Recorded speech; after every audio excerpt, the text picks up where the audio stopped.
Hey, everybody. Happy Monday. Welcome back to the Bums and the Bleachers podcast. I am your co-host, John, aka the Dram Daddy on IG, alongside my good partner and good buddy, Mike Praznowski, aka Prazmaster on the X, Twitter. I still can't even get it right, but whatever. It's Whatever all it is. good. It's all good. He's on that. Yeah. So Right. Nobody knows the real name of it these days. It might be changing in a few years anyways. We'll see. and still Twitter, whatever.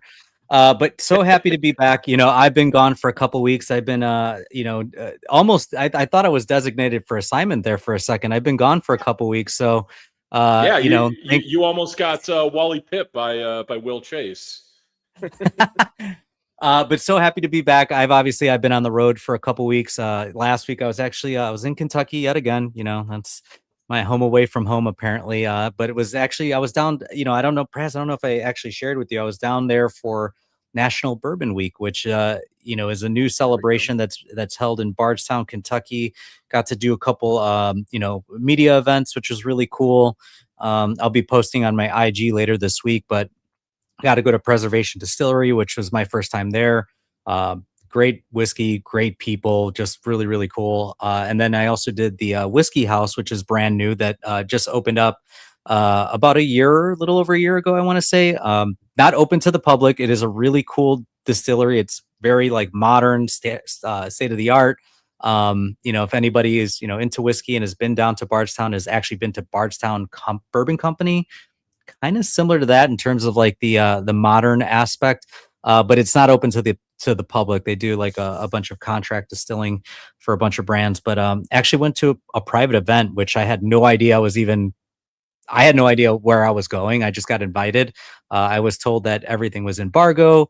I wasn't supposed to know what was going on. And then it was actually a really cool event where they released a brand new category, which again, follow me on IG. I'll post all about it. It's for anybody who's into the spirits game, it is a Chinese Baijiu spirit that is basically barreled and aged like whiskey. And I learned a lot about it.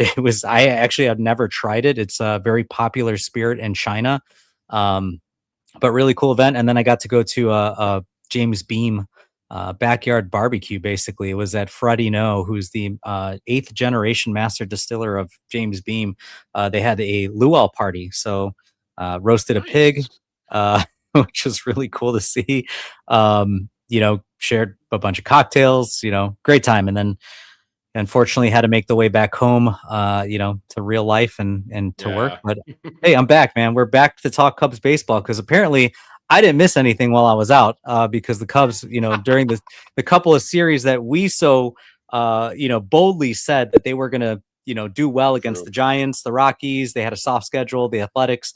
They did not do well. So, but yeah, so happy to be back, Praz. And we have a couple guests today. So we do. We are super excited to have these guests because I know we've had one of them on last year, probably right around this time, I want to say, but we've got a new guest joining us. So really excited to announce that we're going to have the master distiller and the mastermind, I should say, blender behind Cedar Ridge, Murphy Quint, and the president and general manager of Cedar Ridge Distillery, Jamie. So welcome on, Murphy and Jamie. Gents. So excited to have you guys.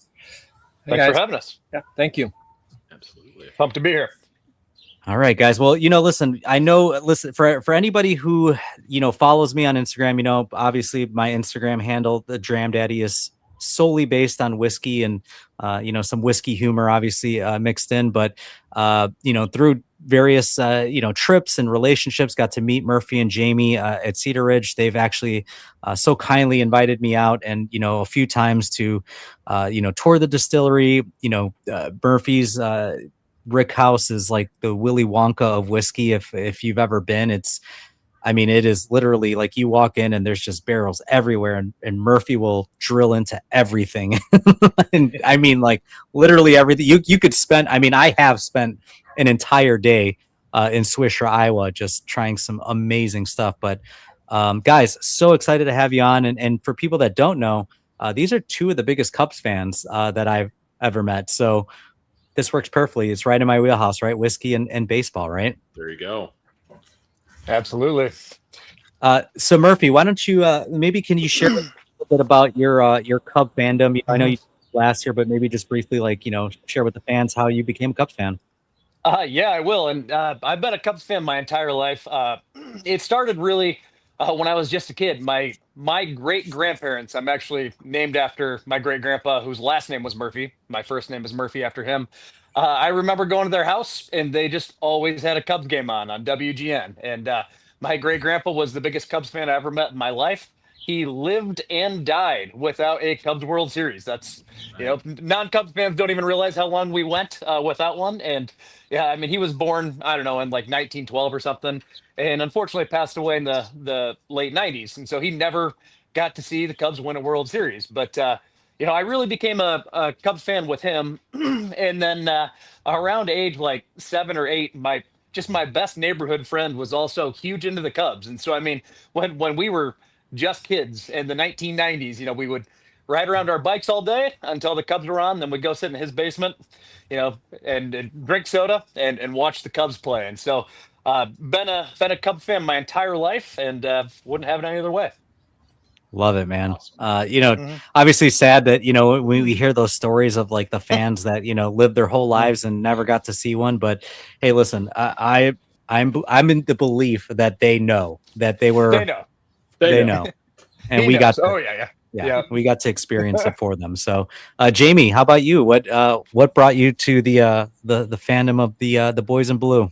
Well, beautiful Wrigley Field. My parents took me there when I was probably 5 or 6, and I mean, any 5 and 6-year-old that walks into Wrigley Field is going to instantly fall in love, right? So, that's basically my love story with the Cubs. It started right in the mid '80s. Sandberg was having his MVP seasons, and I fell in love with Ryan Sandberg, right from the start. So it was, I think, maybe my first grade or kindergarten picture has me in an old V-neck blue Cubs jersey, right? So it was it started when I was young, and I would say the first season that I really remember as far as starting to live and die from how the Cubs were playing was probably '89 when they went to the playoffs and Will Clark just annihilated us at Wrigley Field. Greg Maddux tipping his pitches that series. And Jerome Walton, Rookie of the Year, right, and all kinds of great stuff. That season was pretty much that kind of did it for me. And obviously a lot of great seasons, but it kind of started walking into Wrigley Field and in 1989, Cubs trying to get to the World Series for the first time in a long time. But yeah, love the stories of becoming a fan. And let me ask you a question, because we're on the heels of Father's Day, so happy Father's Day to you both. Thank you. Likewise. And to you. Happy Father's Day to you, John. Yeah. Thank you. And Praz, happy Father's Day for you for being the father of the 108 section. So for all those White Sox fans out there. All right. Just because I'm friends with them. Come on. But I actually just thought of this right now. I want to ask you guys. So my daughter, she's 6 years old. We were watching the Cubs game over the weekend on Saturday, and she asked me a question, and she said, how did she phrase it? She asked me, who is the most like popular Cubs player? Or she's like, who's like the best Cubs player, ever? And I'm like, oh man, that's a tough question. Cause I think like there's a difference between best and my favorite, like growing up. But I think like for me, I was like, okay, well, if I'm explaining this to a first time Cubs fan, I said like, I got to go Mr. Cub. I got to say Ernie Bakes because his name is literally Mr. Cub.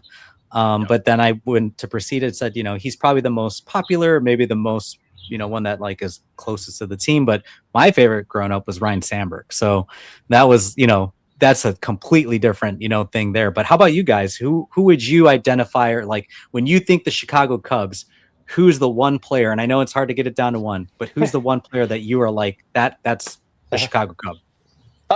I'll bounce in first here.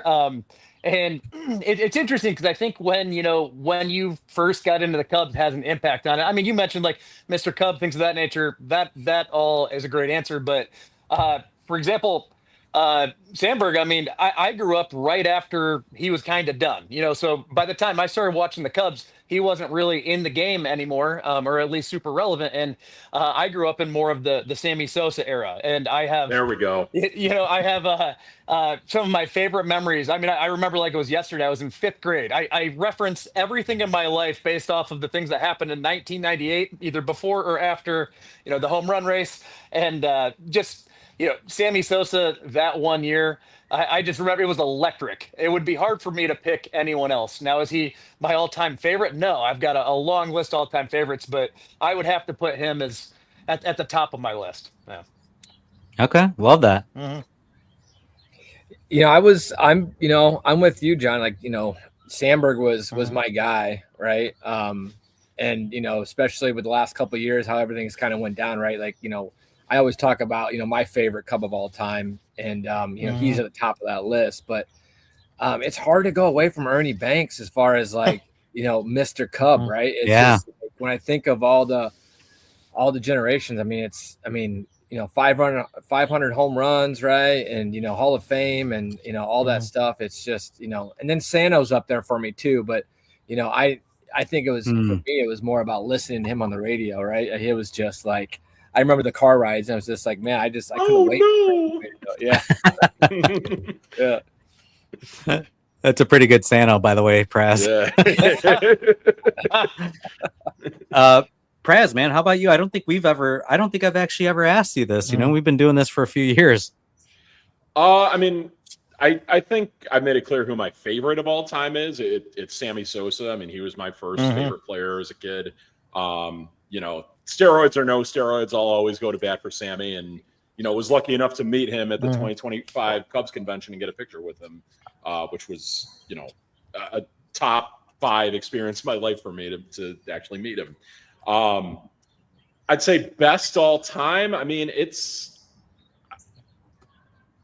Ernie's probably the consensus answer, and I wouldn't hate anyone that went away from that. But the thing with Ernie is that he was, if you look like when his best years were, it was during the years when the Cubs were not all that great of a team.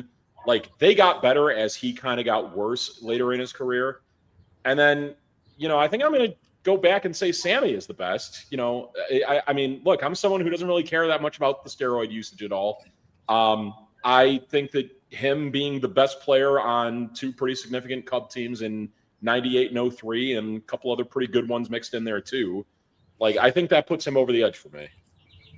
I love that, man. I mean, listen, I can't knock the Sammy thing. I mean, that summer of 98 was obviously one of the most memorable summers in baseball history. It literally saved the league, right? And I think we've had episodes where we gave Sammy his flowers. And, I actually just watched, it was just on the other night too, the 30 for 30, what was it? The Boys of Summer, or I forgot what it was called. McGuire in 98. Yeah. Called Long Gone Summer. My daughter and I watched it last weekend. Yep. Yeah, that's what it was. Yep. It was on, and I was like, I just got fully soaked into it, and it was just like, I forgot how good it was. And honestly, I forgot how like crazy that year was, where you like were watching a TV show, and then like the pitcher and pitcher would come up, and it's like, Sammy's up, McGuire's up to bat, and it's like, will they beat Babe? Or Maris, I should say, but that was that was an unbelievable year. But well, great. I mean, guys, super excited again, like I said, to have you. Before we kind of get into the baseball thing, we got a fun question for you, because I know you guys obviously work in the whiskey world, so you can answer this question however you'd like, but also know that it doesn't necessarily have to be whiskey based. But now that we are officially yesterday hit the first day of summer, even though it didn't really feel like it in Chicago here. What is your favorite summer cocktail? Like, what is your go-to summer cocktail when it's just like 95 degrees humid, you're just sweating your ass off, but like, what's your go-to? I can jump in. Yeah. Murphy, I want to hear Murphy's favorite cocktail for sure. It's well, I'm drinking, first of all, some single malt right now. So okay, to give some props to Murphy's latest release, the Pete and Cherry second anniversary. It's it's hard to beat that right now. But I heard it's great. It's amazing. But 95 and humid and hot. Yeah. I mean, I'm going to probably go to tequila, soda, a little bit of lime juice, a little bit of pinch of salt. So basically like a ranch water, but I like that pinch of salt. For me. It really kind of does the trick. But when it's hot and, I need something that's just refreshing and I can sit back and chill on the deck with, it's probably going to be some tequila soda water for sure. Love that. It's a good one. Yeah, I'm in a weird boat on this. I get this question a lot. What's my favorite cocktail? I have been working in whiskey production operations since I was 16, 17 years old. And being in production operations, I have been drinking whiskey neat, my entire adult life. And just because for quality control, kind of training my palate, things of that nature, I truly almost always stick to just that, which is the most boring answer in the world. I will mention, outside of that, anything on the golf course. Just that, when I'm having a cocktail, a drink, whatever it is. Usually it's with somebody and we're doing something. And I think that's kind of the best part of it all is, enjoying that experience with someone else, and that'll enhance whatever it is you're drinking. So whatever we've got on the golf course is where I'll go. And then I'll do one last thing. And it's not a shameless plug because I was originally against us doing this product. But we recently came out with some ready to drink cocktails in the Cedar Ridge, Iowa Mule. The Cedar Ridge Iowa Mule Ice Cold is like the best. Yeah, there you go. I was, and Jamie can back me up, I was pretty against us doing those. And it is like my new favorite thing. Yeah. It does seem like a shameless plug a little bit, not gonna lie. I don't know if it's shameless. It was a plug. Yeah. I don't know who's plugging who right now. There you go. Yeah, definitely not excited about them, but I know we all like them now. They've been great for us the last couple of years for sure. How about you, Praz? I mean, I've typically been a beer drinker, but if I do want to mix it up with a summer cocktail, now that you bring it up and you have the canned mules, I next time you go to Iowa, I might have you pick some up for me. I got you. Because that, for me, like if it's like scorching hot, I'll go, Moscow Mule or Kiev Mule if that's more appropriate these days. But I'm down for a Kentucky Mule as well with some bourbon. So I've actually gotten into those quite a bit when I've been out at more fancier restaurants. That is my go-to drink during the summer. So any kind of mule for me.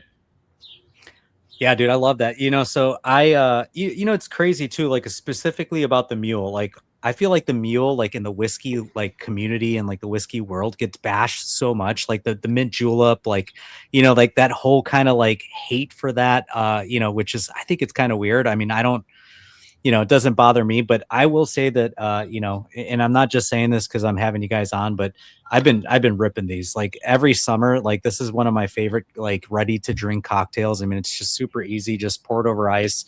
It's not, to me, it's not like overly gingery, which I think like sometimes like when you do a mule or you do like the mint julep, like it's just so much ginger and it just got like such a sharp bite to it that like it just kind of almost like, I think it almost hurts you on a summer day where it's just like you just keep getting more thirsty because it kind of hits the back of your throat that way. But love this Iowa Mule, Praz. I will definitely grab you more because I'm running low myself. I'll have to grab some next time I'm out there. But if it's not whiskey, I mean, my page is dedicated to whiskey. Dram Daddy, obviously, bourbon, whiskey. But in the summer, instead of Dram Daddy, I'm Tequila Poppy because I will go super hard on tequila throughout the summer. I love a great Paloma. And if you guys are not familiar, the Chicago Southside Paloma, this is like the easiest Paloma to make. It is squirt and tequila. That's great. I've never heard that before. That's awesome. Sounds fantastic. I would love that. I know I would. Is it probably just Blanco? Repo? Does it matter? Probably just Blanco. Blanco, yeah, Blanco with squirt. That's it. A little bit of lime. That's it. It's easy peasy, man. I love it. But So kind of getting back towards the whiskey now. obviously I'm a huge fan of everything that you guys do. Like I said, you all have been so kind to me and in having me out there. I've got the Iowa Mule right here. I've got in this glass, I've got the batch 2 of the Cedar Ridge double barrel rye, which was one of my favorite ryes of 2025. And batch 1 was also one of my favorite ryes of 2024. So I don't know if you guys can share or not, but since you're on the cast, I gotta ask. I'm a fanboy. So what's coming up next for Cedar Ridge? Can you guys like share anything? Like, you don't maybe have to share like everything, but maybe like a little sneak peek. Yeah, I can dive into that. And first of all, imagine, thanks for having Jamie and Jamie and I on here together. This is really cool. I'll say Jamie and I have worked together for the last 12 years. And I would say over the course of that 12 years, we've talked about basically two things. One is whiskey and the other is the Chicago Cubs. So this is a really, really fun experience. And because of that, I'll drop some information we have not made public yet. But we're getting ready to release our anniversary edition #2. So last year we did a 20th anniversary edition bourbon release, which was several different cask finishes blend together. I got a lot of recognition and kind of put us on a map for some people that we hadn't been on previously. And so this year I've been having a lot of fun. I actually just finished that blend for the second edition release. So that's not something, like I said, that we've been public about. We could have just kind of let it die after the first one, but we decided to create a series out of it, and that should be coming out here in August. Oh, love that. Listen, right in time for my birthday. I'm an August baby, so that's a great gift that I'll obviously be seeking out. But the last year's anniversary was phenomenal, and I know we obviously we got to go up there for your anniversary party, which was an absolute blast. I mean, I had an unbelievable time, like day and night. The next morning, maybe not so much driving home, but that 20th anniversary was definitely something special. And I think for me, like when I tasted it, it was so interesting because I think like all the finishes that you all did with that bourbon, like it was so reminiscent of like the quintessential like ASMs that you've done, right? Like the sherry finishes and the port finishes, and I think like it kind of reminded me of that American single malt that you typically do with the quintessentials, but it had that like obviously bourbon sweetness to it, which was just phenomenal. Loved it. Yeah, and that's exactly what we're going for. And I think Jamie can attest to this too. It took us a while at Cedar Ridge to figure out what we are, what we're all about. It was kind of staring us in the face the whole time, but it took us a while to kind of lean into it. And that was cask finishing and blending. We make all of our own spirits, but we do these really cool blends mainly on the single malt side. And we had gained quite a bit of recognition for those blends. And we figured, we've got everything we need to do this with bourbon, cask finished bourbon. There's some people out there that love it, some people that hate it, but it is a growing thing right now. It is hotter than it's ever been, and we're positioned really well to play within that category. Furthermore, we're a winery distillery combination, so we have our own wine casks that we can mature our own single malt or bourbon in. And so at some point, it just kind of made sense for us to start leaning into it a little bit more on the bourbon side. But what you said is exactly right, and it is kind of a nod at the single malt side of our business, only with bourbon, which makes a little bit more sense with where we're at, considering we're in the corn state and bourbon is a product of corn. Yeah. And for people that don't know, Cedar Ridge is the only distillery in the country where they are the leading bourbon sellers in their state. Every other state is usually a Kentucky bourbon. They lead the state of Iowa with the amount of bourbon sold. So, which is really unbelievable to say, right? The only state in the country to actually do that. Just super impressive. Let me ask you guys this. I think like from the whiskey world, right? Like we're seeing these different trends that are kind of happening in bourbon right now, or just whiskey in general. Like I think like this year we've predominantly seen a lot of ryes. Like some people are saying this is the year of the rye whiskey. We've seen a lot of honey finishes this year. We've seen, different things like Pursuit did like a Sakura Bloom barrel. Is there anything on the horizon that you are all looking to like either maybe not participate in the current trend, but maybe get ahead of? Yeah, it's we kind of was to kind of piggyback on what Murphy was talking about. It's we are really set up very well to have all these different types of finishing barrels. A lot of wine, different finish barrels, whether it's fortified or dessert or just more traditional style wines. Like we have a lot of those barrels and casks in our warehouse right now. So I think you alluded to it earlier about just having our warehouse is like the Willy Wonka factory, right?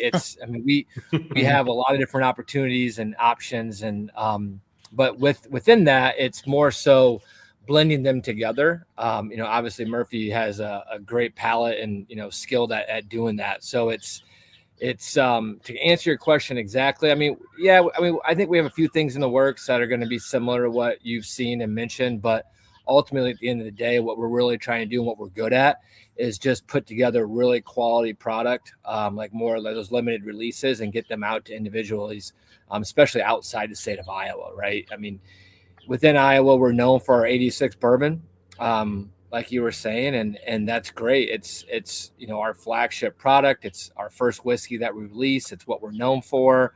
We love that about our brand. What we're seeing outside of Iowa is that the whiskey consumer is really gravitating towards those finishes or those blends within the bourbon, rye, and single malt category when it comes to Cedar Ridge. And so we see that, and maybe it took us a little bit to get there, like Murphy mentioned, but we really are just focusing on creating those special products to get out to people at a fair price. And we're set up to consistently do that, year after year for a while. So, we're excited to see how our brand and how our products just evolve. Yeah, and to piggyback off that, because you said some stuff there that I think is really great. One being price point. I think that's really important. So we are in a unique position right now where we can, to Jamie's point, we can kind of lean more into ourselves, into more of what we're already doing. We don't have to get too out there and crazy with it right now. I'll touch back on that in a second, but we can do that while offering some pretty decent value when it comes to price point. That's always been something that's on our side, and we refuse to walk away from that because it's a nice competitive advantage. But you talked about how so many different distilleries are doing so many different things right now, all these cool finishes, all these unique releases. And we have the advantage of we've been doing that, and so we can lean a little bit further into it, where a lot of other distilleries right now, they have to kind of dip their toes in those waters, and they haven't really done that yet. Not that there's anything wrong with that. I just want to explain why that's happening. For those people listening who don't necessarily follow the whiskey market or the industry all that much, that we're dealing with massive oversaturation right now. It's actually really unique time in the world of American whiskey. It'll probably never really be like this again, where there's so many distilleries all competing for the exact same market share. And because of that, in this saturated market, people are having to get really creative to stay fresh, to release new products, to capture some mind share, get some press. And then that kind of goes away, and then they have to do it again. So rather than people doing what we used to do 10 years ago, where it's like, hey, this is our bourbon. This is our everyday bourbon. It doesn't really change. Right now, it's all about this month we're doing something new. Next month we're doing something different. The month after that is something different, because you have to maintain that mind share and you have to get that press and recognition. So I just want to mention we're in a very fortunate spot in the saturated market, because rather than having to change who we are, we can kind of lean further into what we've been doing, which fits that model. Yeah, love that. And it's pretty interesting too. Like you both mentioned it. It's a very interesting time in whiskey right now, where yes, there's a crazy amount of oversaturation. I think the other thing too is the consumer has gotten much more specific and intentional with their purchasing power, right? Or I think like there's so much out there. There's so many different brands. There are so many different price points. There's a lot of age stuff that's floating around. In the state of Kentucky, there are more barrels than there are people right now, by just an unbelievable amount. It is crazy right now. And I think it's pretty cool to watch some of these brands, like yourself included, be creative and find different ways to reach new markets or do different things and put yourself out there. I think one thing that I would, definitely call out, one of the last times I was there, we were there with Roco Wine and Spirits. We were doing a barrel pick for his shop that's based out of California. I know Murphy's laughing because that was just, Murphy was trying to reel us in and just completely lost control. Um, but we did a couple picks there, and one of them was such a funny pick because it just like, Jason Bourbon and Smoke, a good friend of mine, who is also based out of California and is friends with Ro from Roco Wine and Spirits, starts crawling around the Rick house and he finds this barrel and said, hey Murph, what's this? You could hear him off in the distance climbing, and it was this orange sherry cask that was an American single malt, and I have never even heard of like an orange sherry in my entire life. And Mike, Praz, my goal in life is to get you to be a whiskey drinker with me. I know you're about 10 years younger than me, but we'll get you there. So you're right around that age. You're about to hit, like, you're either going to watch World War II documentaries, or you're going to drink whiskey. You got to pick a lane. So I'm going to get you into the latter. Right. So, right. But we picked this barrel and it was unbelievable. Like, it was a American single malt whiskey that was finished in this orange sherry cask that drank like a American single malt old fashioned. And it was just so cool. And then we saw shortly after you released the actual bourbon finished in the orange sherry cask, which I got to try as well. And also equally just really good. So it's really cool to see some of the barrels that you all have and the fun that you can have with some of these finishes. Yeah, that's the best part about what we do is, kind of experimenting with all these different casks. I often say it's the coolest part of my job is acquiring these casks from around the globe, including some from our own winery. But like you said, like an Amontillado sherry butt from Jerez, Spain, bringing that in and using it. The way that we do it is a lot of the time we'll dip our toe in the water with just one or two of these unique casks. And if it goes well, we'll bring a whole bunch in. I mean, you brought up the PX Orange Sherry Bourbon that we did.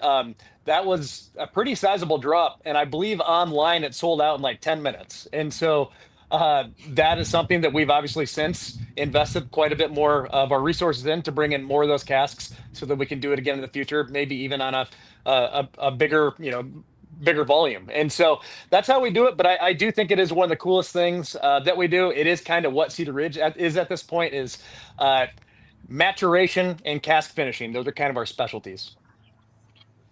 Love that. So Praz, here's goals for 2026 or maybe summer of 2027. Okay.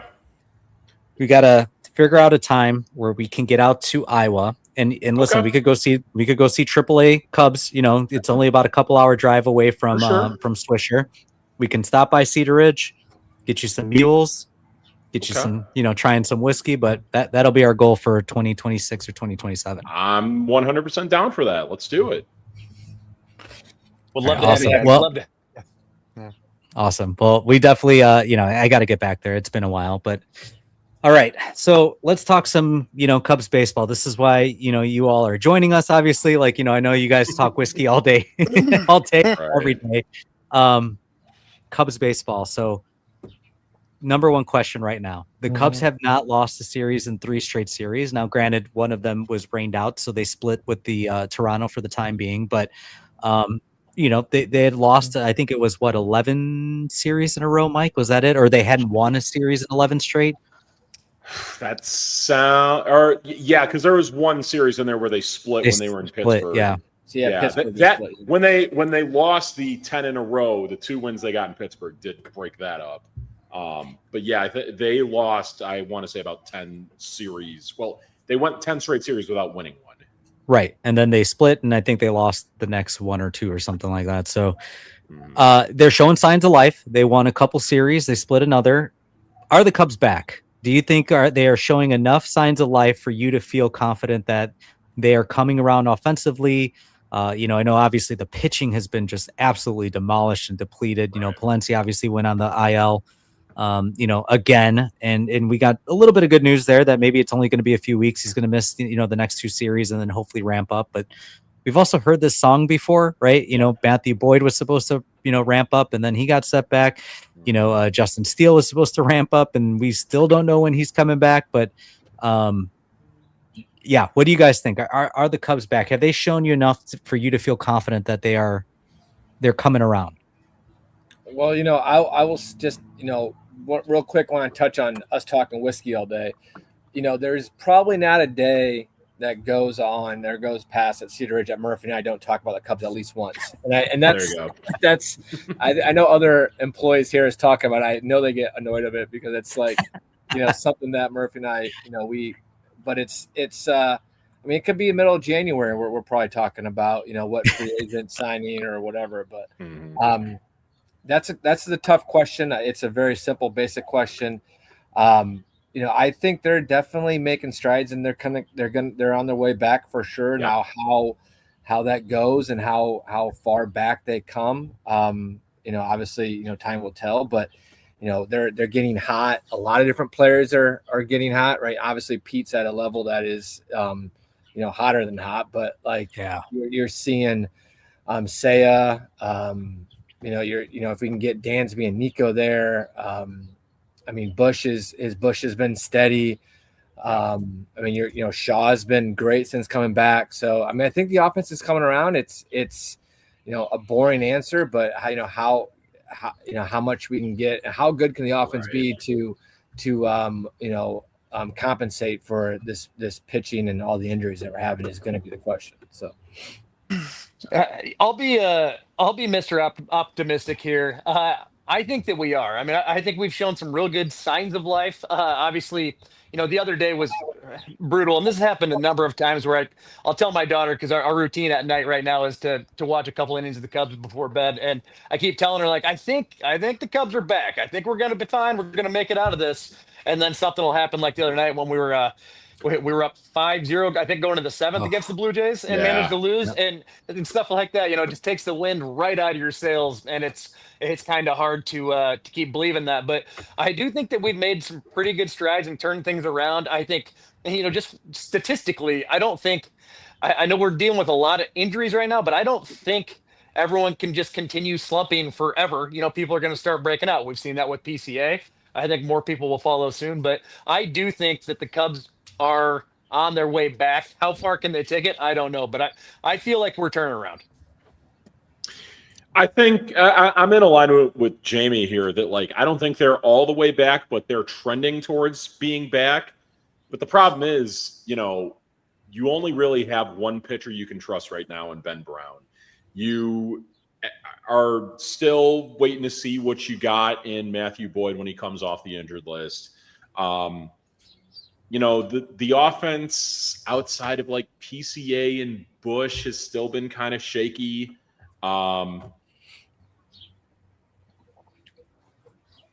I lose you guys? There you go. You're back. Did I lose you guys for a second there? Yeah. You froze a little bit. Yeah.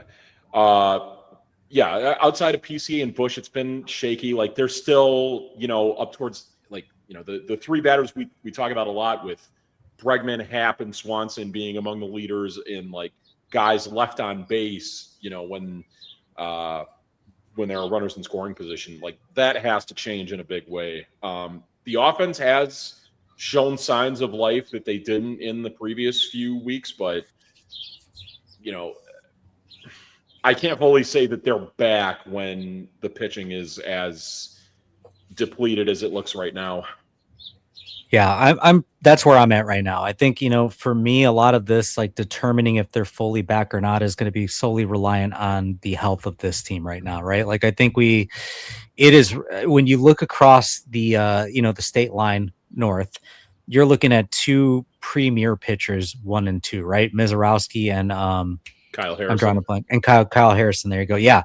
And go figure, the Brewers find a reclamation project and are able to go figure. How are they able to do this every single year is beyond me. But, you look across the state line and you've got two premier top pitchers, right? They have a very deep farm system where if they really wanted to make a push to go maybe get like a Tarek Skubal, they have the resources to do that. And can you imagine going into a 5 or, not even a 7, you go into a 5-game series with them and you've got to face those 3 guys, in a row. Like, to me, I've got to see some of these starters coming back, and I've got to start seeing some health before I fully commit to being like, well, yeah, this team is back. Yeah, I get it. The offense has been so wildly inconsistent. And, Praz and I talked about this a lot at the beginning of the season. For me, like, this offense reminded me so much like last year's offense, where you got a lot of guys that are the same kind of hitter. They're going to put the ball in play. They're going to draw a lot of walks. They're going to get on base, which means they're going to leave a lot of guys on base because they're putting a lot of guys on base in theory, right? So, I mean, the larger volume you're putting on, the more you're going to end up leaving on, right? But they don't have that bopper in the middle of the lineup. Like they don't have like a Kyle Schwarber, an Aaron Judge, which again, I get it. Not every team is going to have that. It's so hard to find, right? Like those guys, except for like when you draft a guy like Kyle Schwarber and then you let him walk for like what, $1 million. Right.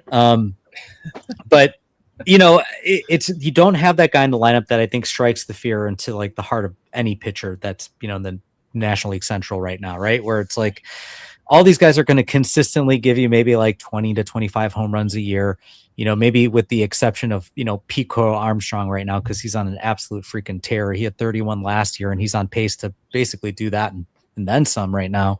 Mm-hmm. But there's no guy in the lineup that I think that really like I'm worried about. Like if I'm the opposing pitcher, to me, they have to supplement that with starting pitching. And right now they just don't have the help.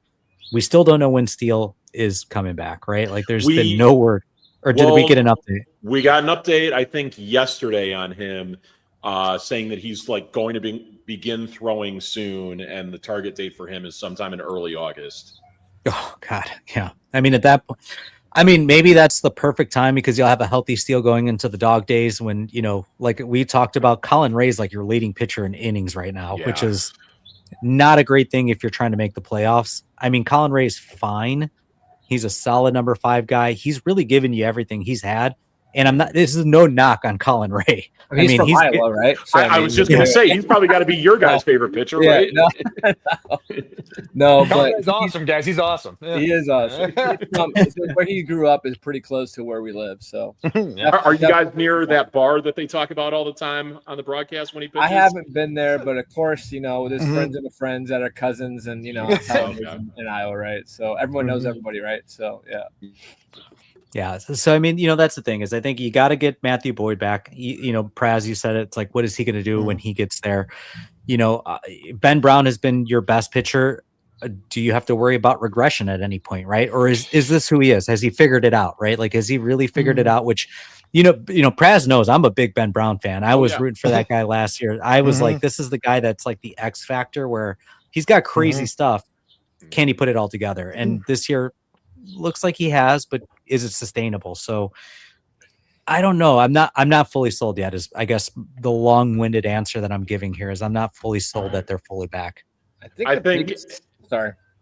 No worries. I was just going to say like some kind of good showing this weekend when they're up in Milwaukee, even if it's only 1 win out of 3, but like look competitive in all 3 games at least. That could maybe tilt the balances for me. And like I'm not even saying that like that's a sign that they still have a chance to win the division, but it'll at least show me that they can hang in there with a team that, is a proven, perennial playoff team. Okay. I like that. Jamie? I was going to touch on Cabrera a little bit. It's if you look at our pitching, like going into the season and where we're at now, obviously Horton was just, devastating, right? But Ben Brown is kind of filling that role, right? Like no one expected Brown to be nearly as good as he is. Now, would I rather have Brown in the 8th or the 9th right now and Horton starting games? Yeah, absolutely. Yeah. But, Cabrera, I think, is the one that I think we all were excited for. It just really hasn't been what he needs to be or what we all expect him to be. And obviously he's still young.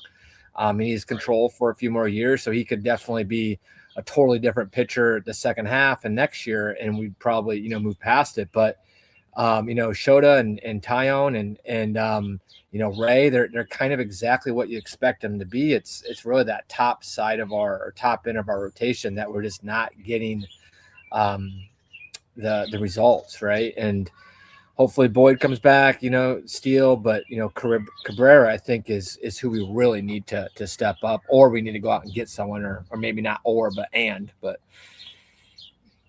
that's where I'm at with pitching at least.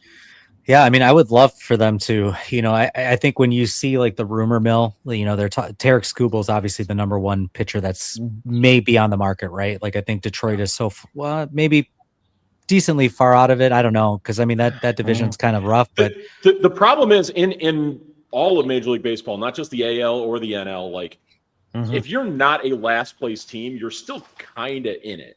I think Detroit is maybe only like 5 or 6 games out of an AL wild card. They played good against the White Sox.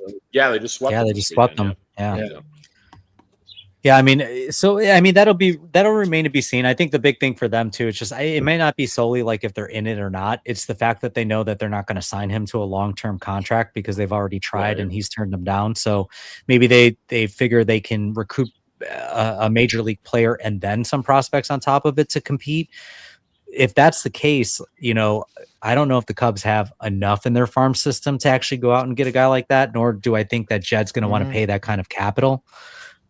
I think I would only be interested in getting Tarek Skubal this year if I thought that the Cubs were like a Tarek Skubal away from like even beating the Brewers, not even beating the Dodgers, but like, and I don't think they're anywhere close to that yet. Couldn't agree more. Yeah. I mean, it'd be interesting because I mean the thing is like if you're making that trade, it would have to be with the thought that like either A, you are one pitcher short away from, you know, beating the Brewers and, you know, competing for a World Series, or B, they actually might break the buck and sign the guy to a long-term contract, which, you know, I don't know if that's necessarily going to be the case because it's not Ricketts' MO, but that would be interesting because I think it would serve two purposes. One, you're giving yourself a top line, you know, pitcher for the future. B, you're also blocking the Brewers, you know, or the Dodgers because the Dodgers basically get everyone at this point, but you're blocking those two teams from getting a guy like that. So really interesting. We'll see what happens, but let's talk this past week. You know, they obviously had a homestand between the Rockies and the Blue Jays. You know, Praz and I kind of boldly said that if the Cubs were going to get back into this thing, that it would have been at the beginning of this month when they went through, you know, the Athletics, they went through the Giants, then they played the Rockies, then they played the Giants again. That did not work out very well. But then they came back home and they won 2 out of 3 against the Rockies, or they won, 2 out of 3 against the Rockies. Anything from that series that you saw, Praz, that you know got you maybe a little bit more jazzed or feeling like, you know, stood out to you in any way that, you know, it just got you excited again? Because I mean, I've been pretty much miserable watching this team. The thing that got me excited, but also like somewhat discouraged, is that I think the first game of that series was one where Craig finally like bit the bullet on Dansby Swanson with all of his struggles, and he let Pedro Ramirez take a couple at bats. He had a big hit in the 9th to tie the game. I thought that was going to be like the beginning of a stretch where maybe Dansby Swanson sits for a while and you have, say, either Nico go to short and Ramirez at second. You know, not to say that Pedro Ramirez is going to be a future superstar or anything, but I do wonder, like, what at this point, are you really getting any worse from Pedro Ramirez than you would be from Dansby Swanson at this point? No. They battled back in that first game. Second game, I want to say that was the one where like Edward Cabrera had the hand cramps and had to leave early, and that was pretty much the end of that.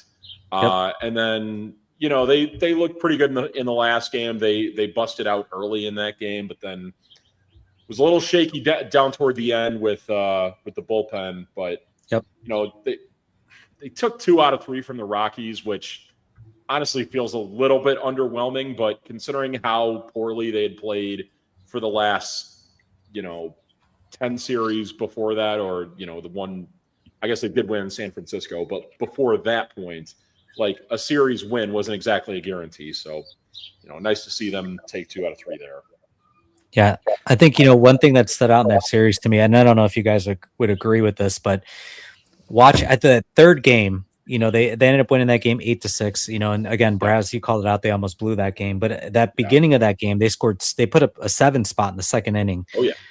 I don't know about you, but when I was watching that game, it really reminded me, you know, maybe not stat for stat, but I just think the feel of the game reminded me so much of that game last year against the Cardinals when the Cubs went on that like home run barrage and they just absolutely torched Mikolas. Was it Mikolas that they torched? They just that was Mikolas. So they like, you know, teeing them off, but it to me that game kind of had that feel where I was like, all right, this is what this Cubs offense at their best can really do. Right. Get guys on base, get the big hit. Carson Kelly, or was it Matt Shaw had a triple in that game? Yep. Carson Kelly had a double in that game. Swanson broke out of it a little bit. He had a home run in that game. And then I think, what was it later that inning? And it wasn't that inning. It was the next inning, right? It was Peter Armstrong that hit 2-run home run. No, I think it might have all been in the same inning, because I think not only did they bat around in that inning, but I think they also hit for the cycle in that inning too. One guy got a single, double, a triple, and a home run too. So that was nice to see. When I was doing the show with Will on Monday night, I did say that this was one that I was a little worried about, because the Cubs do have a trend of anytime they face a rookie pitcher for the first time of really struggling against that guy. And they were facing a guy in, I think, Brett Sullivan, I think his name was. And he, the Cubs did take care of business against him. So good to see there. So we got a question here from Bourbon and Smoke. That's a great question. That's from Murphy. You guys want to answer that? I'll dive into that, but before I dive into that phenomenal question, I do want to mention, because I was looking at this earlier, and correct me if I'm wrong, because I might have missed something, but just on the last two series we're talking about, Rockies and Blue Jays, I believe the Cubs were winning every single game in those games through the first 4 or 5 innings. So even though we've got a lot of problems with starting pitching injuries, we're getting through the first half of the game, usually winning, and then it's somewhere about halfway through the game that we're falling apart. So we're struggling to play all 9 right now, but there's some bright spots that have been in there. Now to this one. So which Cubs player reminds you of a quintessential release? Well, I guess I'd have to go with PCA hitting a cycle here. I mean, nice. The quintessential releases is all kind of about it's about exploring a range within single ball and kind of getting out there and doing things that are outside of the box. I think that's who PCA is. I mean, he does a little bit of everything well. He kind of explores the whole space, great runner, fielder, hitter, just kind of super versatile. And that's what the quintessential is to me, is something that kind of checks all those boxes, but doesn't necessarily commit to just one of them. Yeah. That's a great answer. I love that. Maybe a better question. When is the Cubs collab or Cubs label coming for Cedar Ridge? Because I feel like we got to do something there, right? That'll get Praz into whiskey for sure. It's a great idea. Great idea. Jamie, where are we at on that, Jamie? Just out of curiosity. You guys have a contact there? I can find out who the PR guy is for the Cubs, maybe. Yeah. It's funny because I talked to Murphy about this. So I've actually chatted with Porter Hodge on Instagram, because I know he's a fan of Cedar Ridge. So maybe we get him healthy again, and we could do a Porter Hodge barrel pick or something. I like it. I think there's a few of them that like Cedar Ridge, right, Murphy? Yeah. A few of them started following along. And it did all start with Porter Hodge. We were chatting one day and talking about whiskey, and sent him a little care package. And I think he must have shared it with some of the people on the team, because a few of them started following along with what we're doing on Instagram. I talked with at one point Jameson Tyone a little bit. I know he and his I think it's his brother-in-law or something. They're big Cedar Ridge fans. So thanks to Porter Hodge, we kind of got intro through the Cubs the clubhouse. Yeah. That's awesome. Listen, maybe this is what we need to do, right?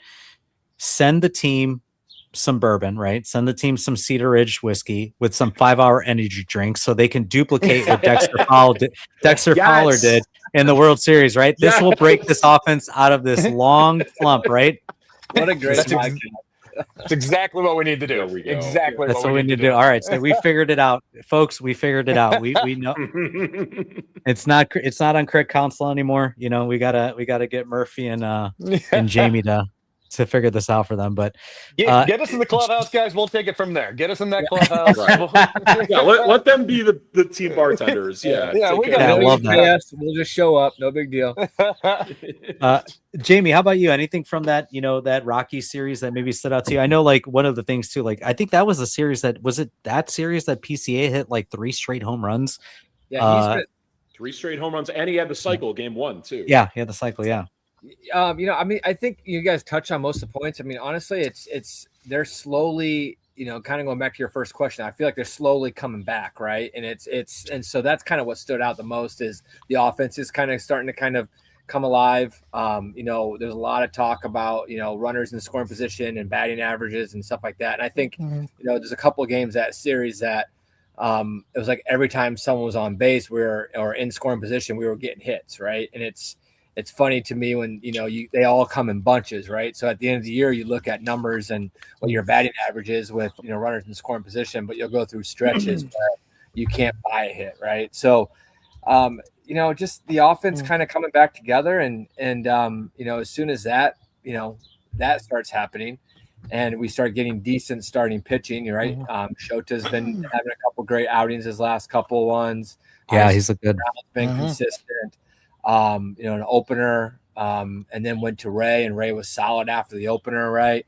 And then the bullpen can't do it. So it's like, all the phases is torturing us Cubs fans, where it's like, one or two gets going, and the other one is can't nowhere be found. So, but I think they're getting closer. I truly do, and excited for this Mets series and more excited for this weekend just to kind of see what we can do against Milwaukee.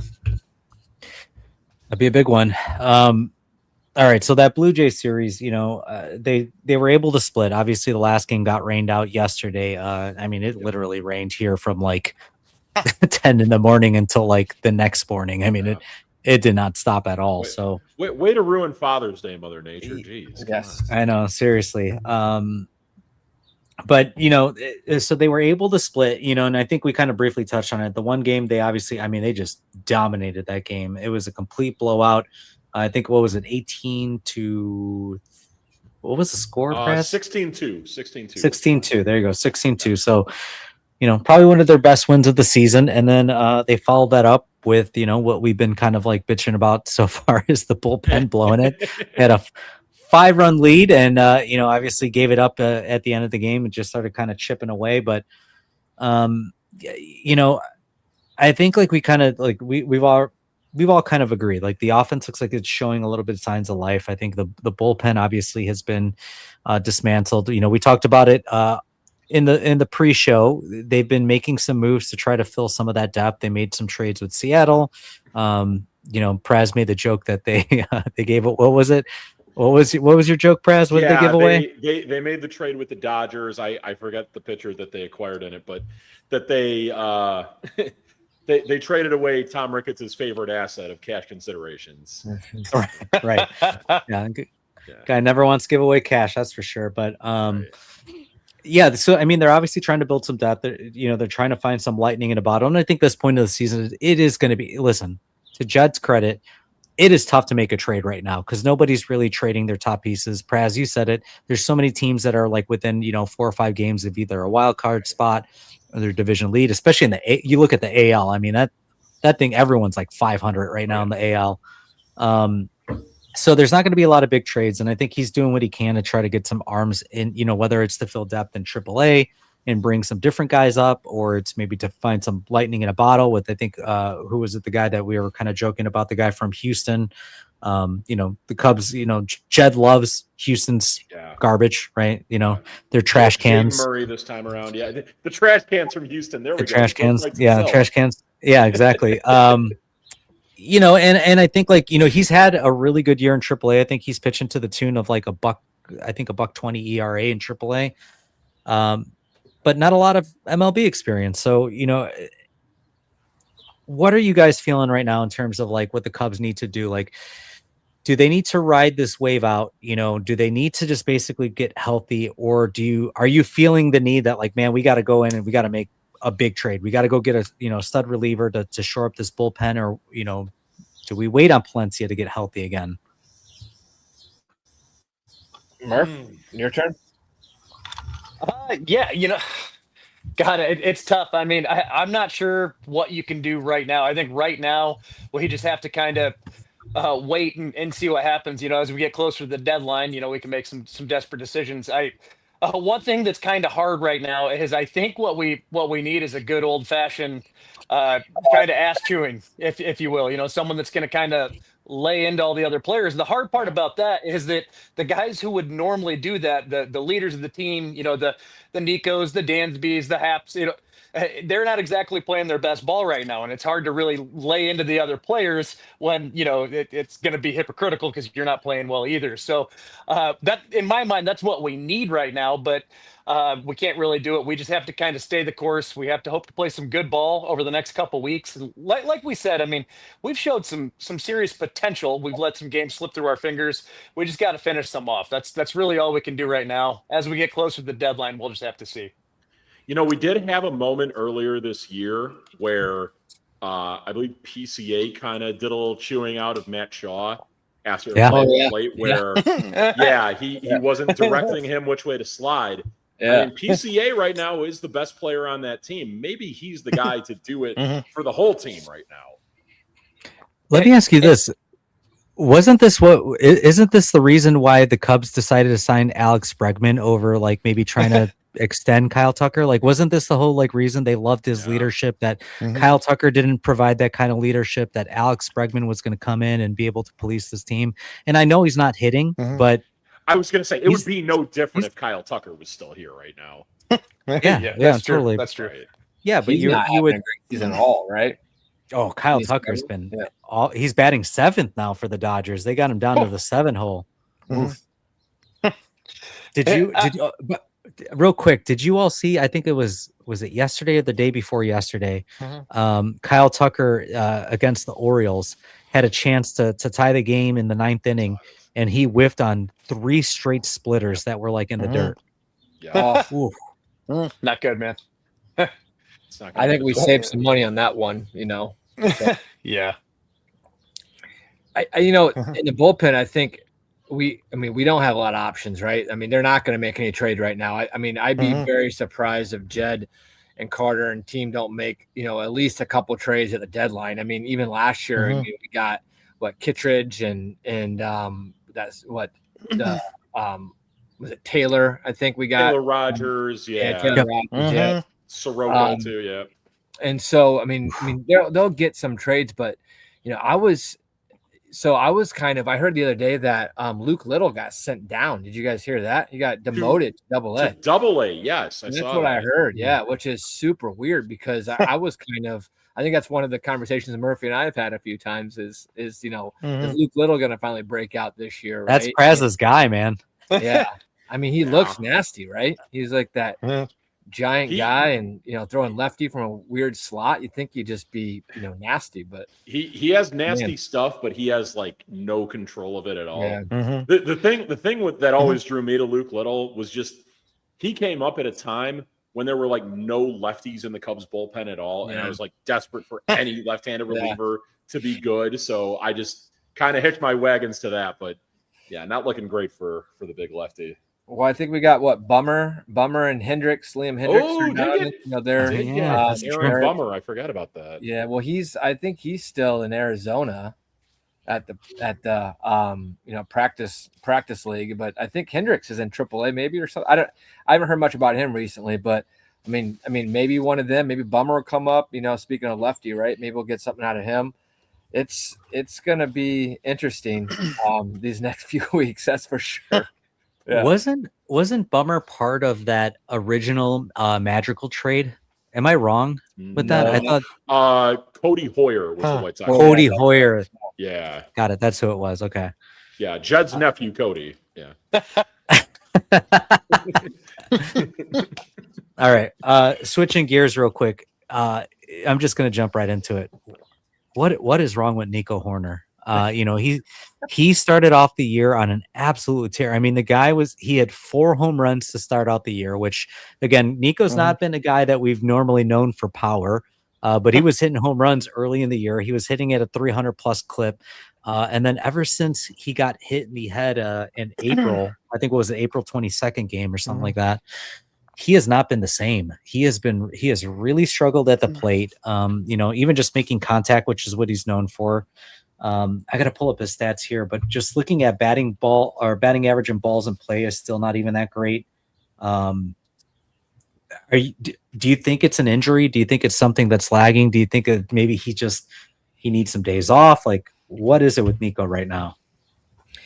I mean, I think he's pressing, which is, probably the easy answer, but maybe he had some stuff going on when he got hit in the head, right? I mean, maybe there was, I've heard some people talk about concussion and stuff like that. I mean, I think, if he has concussion, then, their doctors are they're going to not let him play, right? So I don't think that they would have let him play with concussion, but maybe he got hit in the head and it kind of, I mean, when you get hit in the head with a baseball, right? I mean, it's going to, kind of startle you and maybe just put you in a spot. I mean, it kind of happened to Chris Bryant that one season as well, right? Yep. And then I think he's just pressing because of it, right? I know there's some talk about trying to get him to pull.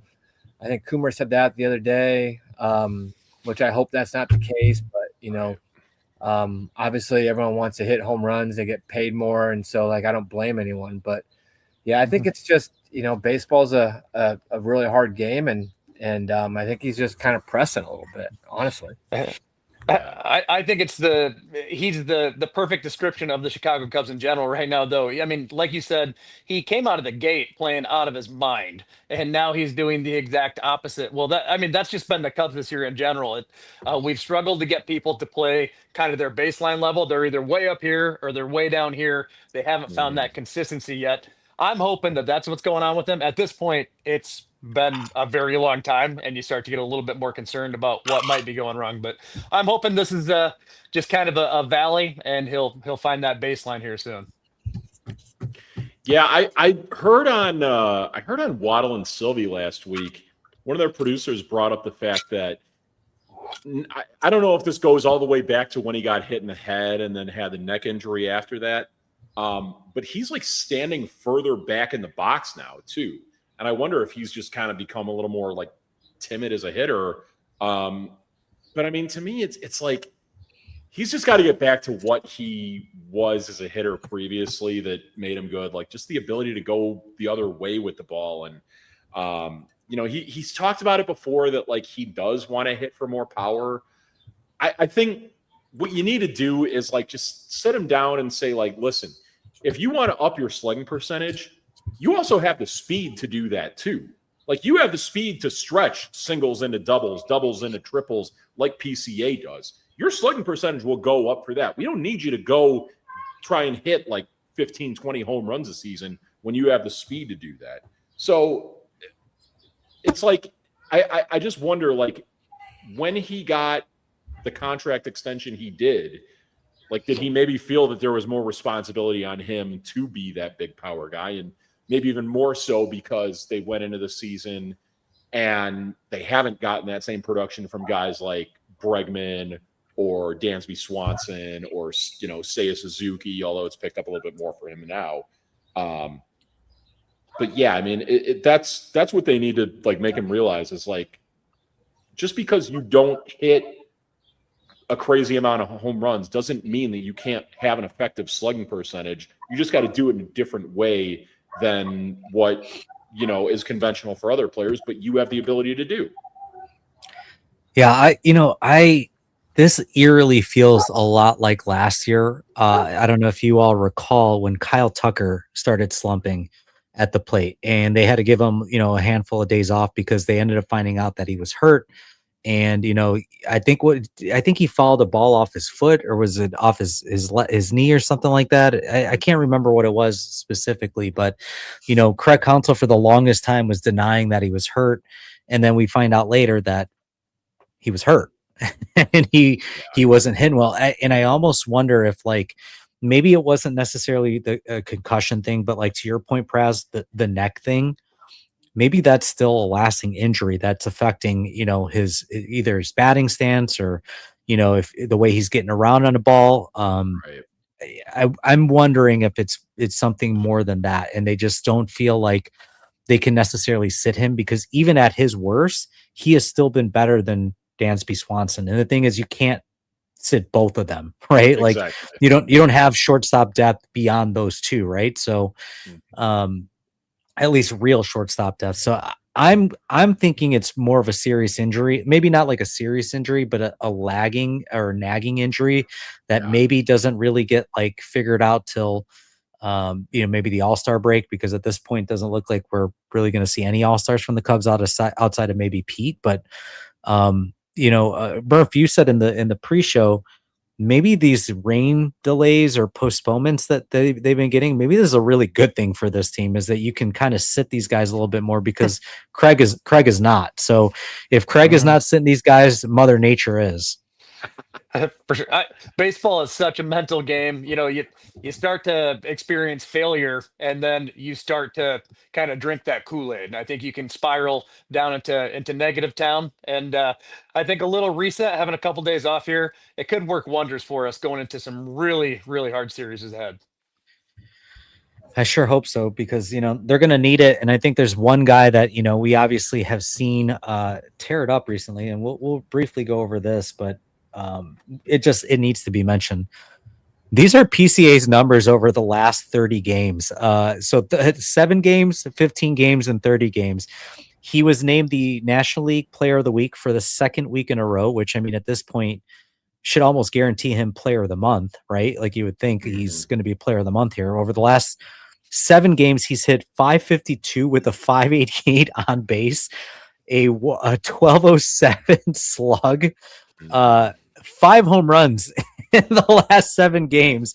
And I didn't even ask you, but let me ask you this real quick before we talk about peak.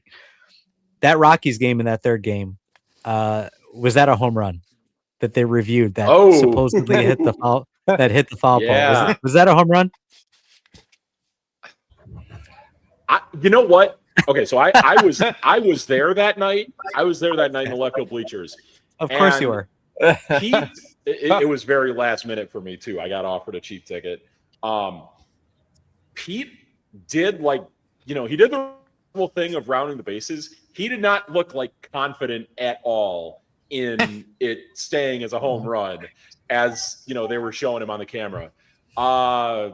So honestly, probably not. I don't know if it grazed on the foul pole at all, but we're lucky that it got called a home run originally, and it takes conclusive evidence to overturn it, and they didn't find it. So I think he's hit plenty of balls off the bat, 105 plus, and look right at people, right? So, he deserves that one, in my opinion. Right. Yeah. Okay, I like that. That's a good take. I like that take. There we go. It's a makeup home run. Yeah, exactly. Murph, what do you think? I couldn't tell. Oh, very obvious home run, guys. Very, very obvious. I like this guy. There we go. I kept talking myself into it, watching it. I was like, it looked like it brushed it brushed like the pole, or like whatever rope was hanging from the pole. It looked like it brushed it. That counts. It's part of the pole. Yeah, I don't know if it was or not, but I mean, either way, I think, Jamie, that was such a great point. I mean, he was due. I mean, literally the amount of the batted balls in play, average that he had previous to this hot streak. He was hitting the ball really hard. It just, was to guys. He wasn't finding, open gaps, or, maybe he was hitting into the Wrigley Field wind, which is obviously not done many favors for the Cubs this year yet again for another year. Sorry, I had a thought, but finish what you were saying. No, I was just saying, wow. I mean, this guy's literally, look at this. The last 15 games, 452. The last 30 games, 361. I mean, the other thing that I think really, really quick that I want to point out that I've actually really appreciated about Pete this year, he is 1 walk away from his career high in walks. Yeah. I didn't know that. Yeah. And we're not even in July yet. So I think that's the other piece of PCA that I've been really excited to see, is that he's actually drawn some walks over this hot stretch too. But Praz, go ahead. Pete last year, during that stretch when Ian Happ was on the injured list, when Ian Happ had previously been leading off, they plugged Pete into the leadoff spot, and that kind of kickstarted his best portion of the season. Going up until the All-Star break, then he kind of fell off a little bit. Now he's leading off again, and he may not be like the ideal leadoff hitter, but I feel like he's embraced being the type of leadoff hitter that they would want from him to this point, since he's been in there. The other thing I was just going to ask, you brought up the wind at Wrigley. we saw it with Cody Bellinger in 2024 that the wind really affected him here. Yep. We saw it with Kyle Tucker last year that the wind has really affected him. We're seeing it with Alex Bregman now that the wind is kind of really affecting him and how, what his production is. So I guess my question is like, is it better to have the type of hitter like Nico at his best or PCA when, maybe he's what is ideal version of himself where maybe he's not hitting for as much power? Is it better to have that kind of guy than like a slugger who will get affected by the wind? Is that more productive at Wrigley Field than, one or the other? I mean, it's a good question. And I wonder that's almost, now that you've said it, maybe I'm wondering that's why they built this club the way that they built it, right? Like a lot of contact hitters that are you're not going to get a lot of boppers that are going to, hit through the teeth of that wind, but you're getting a lot of guys that are going to make contact and maybe hit for some extra bases. But I mean, it's a really good point. I actually honestly didn't really think about it until you said it. I think that at the end of the day, I'm still going to want home run hitters because, when you are playing in hopefully September and October, that wind dies down a bit, and it is going to get a little bit colder and you're going to need some power. And you're also not playing all your games at home. You're playing on the road. You're going to need some home run power. So I would much rather have PCA doing what he's doing right now, hitting dingers. Sure. And I'd love more guys doing that too. But I don't know. What do you guys think? I mean, just real quick. I brought this up with Seiya before that like when he's going really good, he's probably one of the best hitters on the Cubs that can hit against the wind when it's blowing in because he has a good knack for like just kind of shooting for the area in left field, like right where the video board lines up. And that kind of blocks out the wind and everything. So sorry to interrupt. Go ahead, guys. No, it's great. No, I mean, watching Pete this year has been, great. I mean, obviously, right. I mean, all the Cubs fans are going to say that he's the type of player that, you just fall in love with his attitude and his how he plays the game. Right. I mean, he's the player that when he's on your team, you love him. And when he's on the team that you don't like, you hate him. Right. And it's great. I mean, I love Javi Baez, even Christopher Morel, we had him for a little bit. Like those are like my type of players. Right. And so seeing Pete, see the success and after that slow start, you could see the frustration and now to see him play the way that he's playing now, obviously he's, he'll come back down to earth a little bit, right, at some point, but it seems like it's a little bit more sustainable than last year based on, the adjustments on his mechanics that he's made. And he's walking more, like you said, John, right? He's walking more. He's changing his approach. His plan's different this year. But he's still doing what he does great, and he's hitting the ball hard when it's in the zone and they make mistakes. So, I mean, I think Pete could be that superstar that we've been after for the last few years, and trying to find with the Kyle Tuckers and the Bregmans of the world, and man, for having for what do we have another 7 years, right? It's gonna be a lot of fun to watch, and I can't wait. I'm excited for every single time he's up at the bat. I stop what I'm doing and make sure that I'm on the TV. That's for sure. I think you guys covered most on it, so I don't need to touch on it a whole bunch. But I'll mention my favorite PCA is actually not home run hitting PCA, and it's hard to be upset about a guy hitting dingers. I'm not going to be upset about that. But I'm a 1990s leadoff batter type fan, like the Kenny Loftons. Yes, sir. I love that. Okay. My favorite PCA is when he puts one in the gap and you get to watch the guy run. I mean, that is my favorite moment in baseball is when PCA is running the bases. Yeah, I love that. For me with PCA, it's like when he's stealing bases when he's on base. Yeah. And we haven't seen that a lot, in previous years when his OBP wasn't all that high, but seeing him take his walks now has been like encouraging because you get opportunities for that too.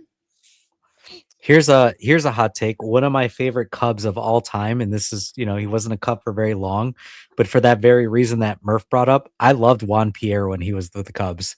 I love that, he got He was a great leadoff hitter during that time. He had 200 hits in a season.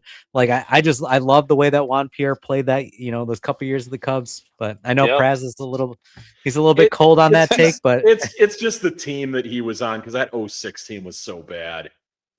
and you know what? And I still had some bitterness from him being on the 03 Marlins too. So, yeah. Well, you didn't have that same bitterness with Derek Lee. That's a good point, but Derek Lee damn near won an MVP. I mean, that's true. Yeah. I've been I'll throw up. Go ahead.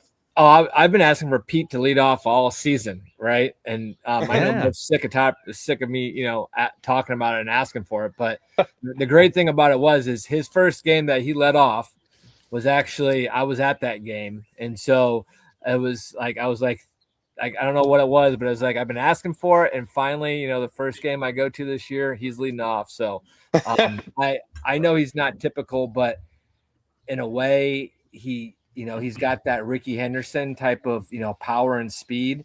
Yeah, I like that. Tatis, right? Tatis is like that a little bit. So I mean, he's not. It's not completely rare. He might swing a little bit more than Dexter Fowler did, but I don't know. I love it. So before we move on, I'm just going to ask this final question. We have seen PCA really good at the back. The second half of 2024. We saw him really good in the first half of 2025, then really bad in the end of 2025. We've seen him start off really bad at the beginning of 2026, and now he's on a tear. Who is PCA? I mean, is this more like, do you think this is more like right now? And listen, I know what he's doing right now, production wise, is not sustainable. I mean, you're not going to hit 500 the rest of the year. I understand that. But do you think that he is more of this version of PCA or more of the beginning of 2026, end of 2025 PCA? Or do you think this is just like who he is? He's just going to be a streaky hitter his entire career. I think PCA is tied with Kyle Schwarber for my all-time favorite Cub.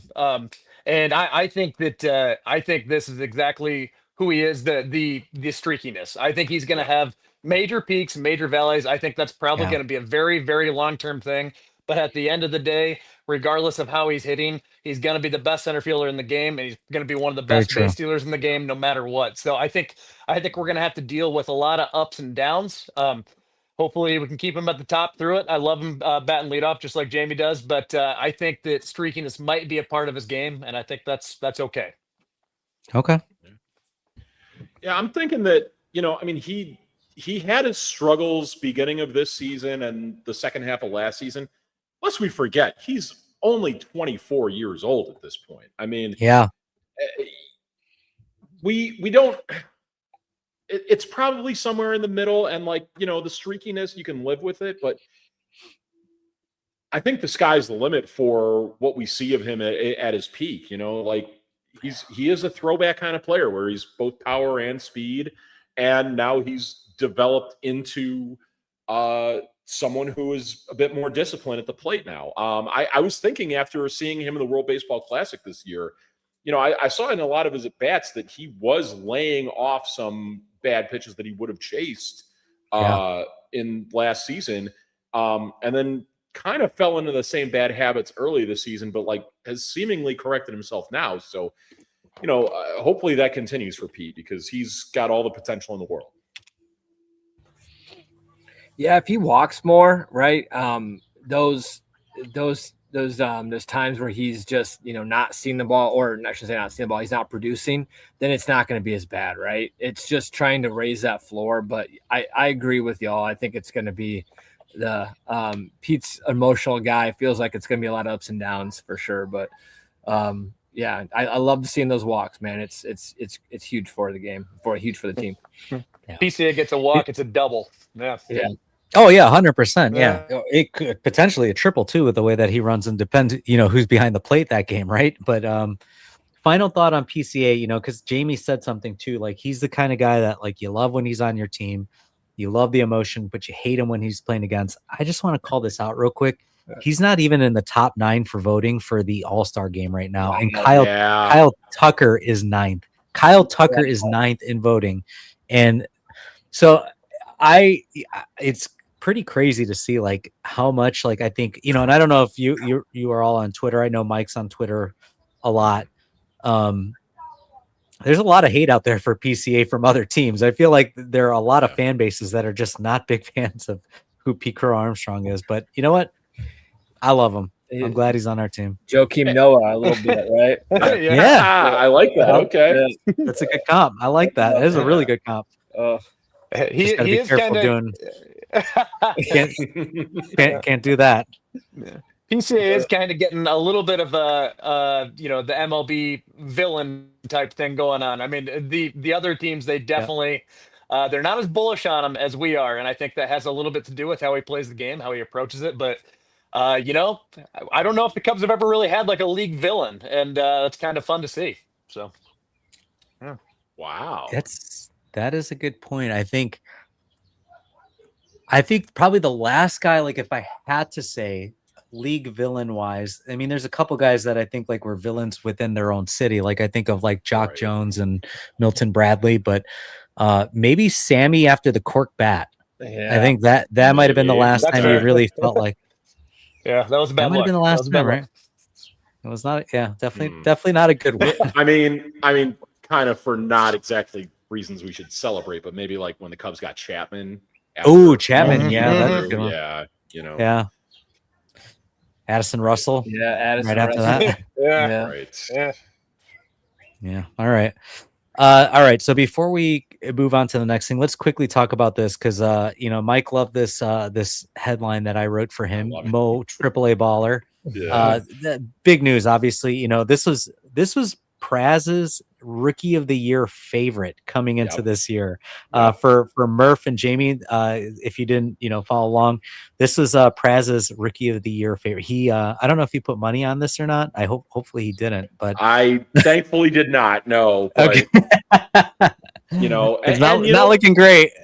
And you know what? He got off to an amazing start too. He did. He like it's almost like as soon as PCA got going is when he kind of like they kind of switched and like how bad they struggled. But yeah, I was going to bring that up that, I was saying early in the year that he's my rookie of the year pick. I guess, trying to manage him right now has been a bit of a challenge because, anytime they bring a lefty into the game, he's getting pinch hit for because they don't fully trust him to face lefties yet.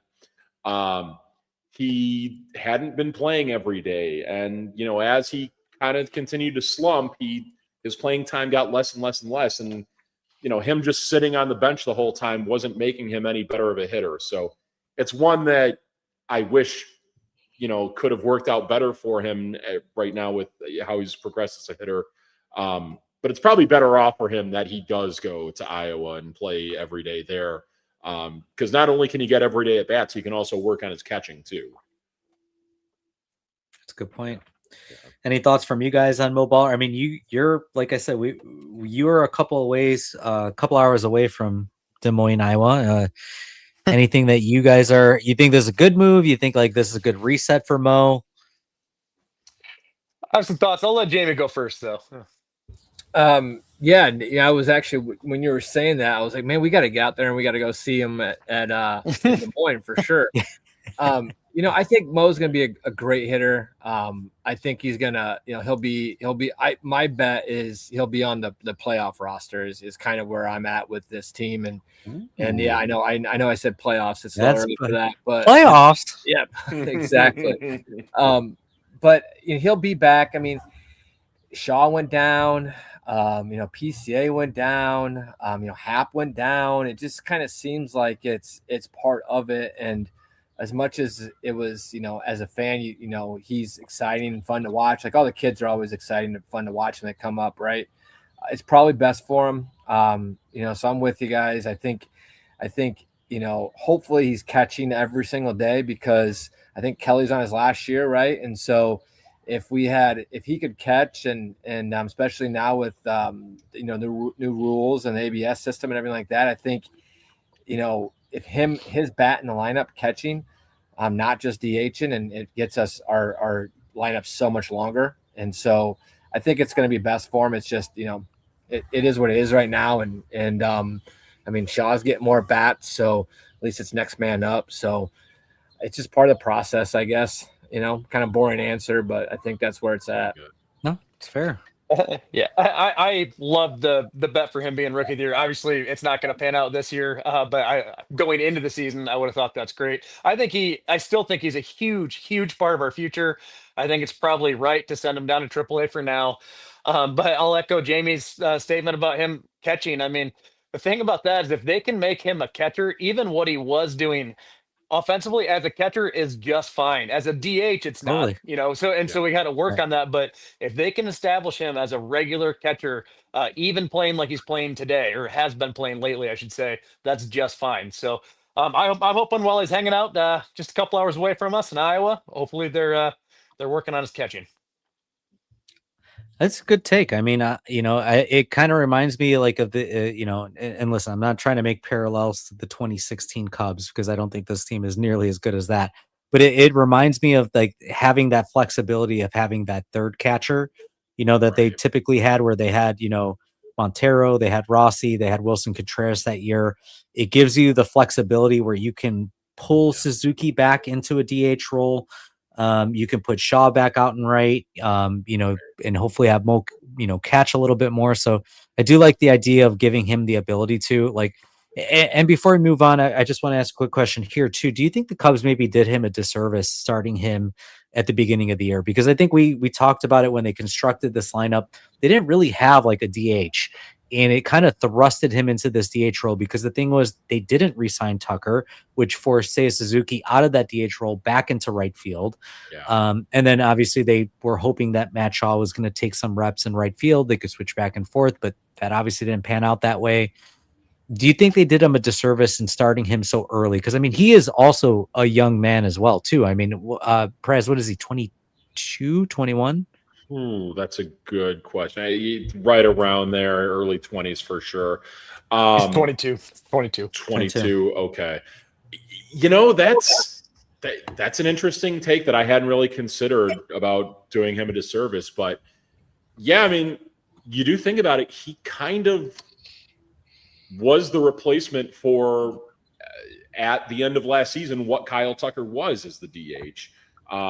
He basically, what we kind of said all offseason was the swap was, you're swapping out Shaw and Tucker for Bregman and Ballesteros in the everyday lineup. And yeah, that's a lot of pressure to put on a young kid like that, especially when you're still at the point where you want to play every matchup and you're not exactly trustworthy of him against left-handed pitching at this point. So yeah, good call there. All right. Gonna jump into this last thing before we jump into flying the W's and taking the L's, and as we kind of wrap up this show. But let's talk about resetting some expectations here. We've had some really highs and some really lows this season, right? I mean, we've seen this team go on 2 different 10-game winning streaks, and they've also had a 10-game losing streak. They looked like a world beater early in the year where we thought like, wow, this team has got the depth. They have the offense to compete with teams like the Dodgers. And then we saw them look like they couldn't even beat the Rockies. Is watching what you're watching now. And obviously we talked a lot about the health. Talked a lot about the lineup. What are your expectations going forward for you all? Is this a team that you still feel can win the division? Can they catch the Brewers? And obviously it can start this weekend, right? Like if they have a really strong series this weekend, they can cut that lead nearly in half. Is this a team that can catch the Brewers, or do you think that this is a wild card team at best and a non-playoff team at worst? I'll chime in. I think it's tough. I mean, because I'm a big believer in peaks and valleys, and I think that for as cold as we've been, I believe that then the opposite is, just as likely that we could really get just as hot as we are cold right now. We've actually seen that throughout this year. We've been so hot and so cold a few different times. That would imply that there is still a shot at us taking the division. It's seeming pretty unlikely at this point, but there's still a shot. In my mind, if I'm being fully honest with myself, though, I've got my eyes set on a wild card spot. Yeah. Okay. Yeah, I think we're gonna have to make a move, and I think Jed's gonna make a move for a big starter. I really Wow. do. It's a I bold don't know. take. Yeah, I don't know if it's Scooble. I mean, it's probably Peralta or who's been pitching not very good lately. He got lit up over the weekend against Philly. Yeah. Hey, that fits right into Jed's MO though. Well, I think you got Ryan, and I think you got Peralta. Sorry, I'm having a little bit of dogs in the background. Sorry. But I think he's going to make a trade for one of those starters because of what our pitching staff looks like next year, right? And so I think we get that. I think we make it close. You know, I don't know if I can come out and say that we're going to come back from 7 games down, but like I think we're going to make it close, and it's going to be a race. We're only halfway through the season. I'm still going to be a little bit of a homer, but it's definitely going to be a tough task. Yeah. What do you think, Praz? The thing is, I'm not the most confident in them catching the Brewers, but I would also say, and I said this the last show that I did with Will, that they have probably as good of a chance as any second or third place team in the National League does at this point. Because if you look at where, the Padres are now 9 games behind the Dodgers, who's in second in the NL East, the Phillies are now 6.5 behind the Braves. It's going to be a tough road ahead. I think it could. What would really help, like, I'll be fully on board with this if the Cubs go up to Milwaukee this weekend and sweep, but I don't think that's going to happen. What I do think is very much attainable, though, at this point is, they're in the last wild card spot right now. They're not all that far away from where the top wild card spot is. They're only about 2 or 3 games back for that. So, that's the spot we finished in last year. That's probably the goal for this year. And it's a shame because we thought that there were improvements made on this team, enough so to actually win the division. But yeah, it's a tough road ahead. I think the other thing too, as we see the standings here, the Cardinals are the team in the top spot right now. At some point, you kind of think that they're going to fall off because they were a team that was not coming into this year with any sort of expectations. So we'll see how that plays out. That has been that team has definitely been really surprising to me because I keep saying it they're going to come back down to earth, but they haven't yet, and I think the emergence of Jordan Walker has been really impressive. They've gotten some pretty good starting pitching, throughout the year.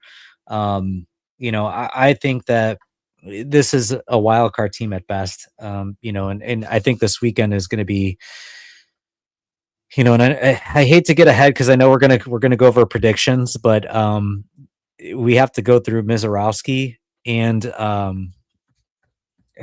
Harrison as well. So the first 2 games are basically against those 2 guys. So I'm not feeling super confident that And who knows what our pitching is going to look like too, coming off of a doubleheader in Queens like a day after that. Yeah.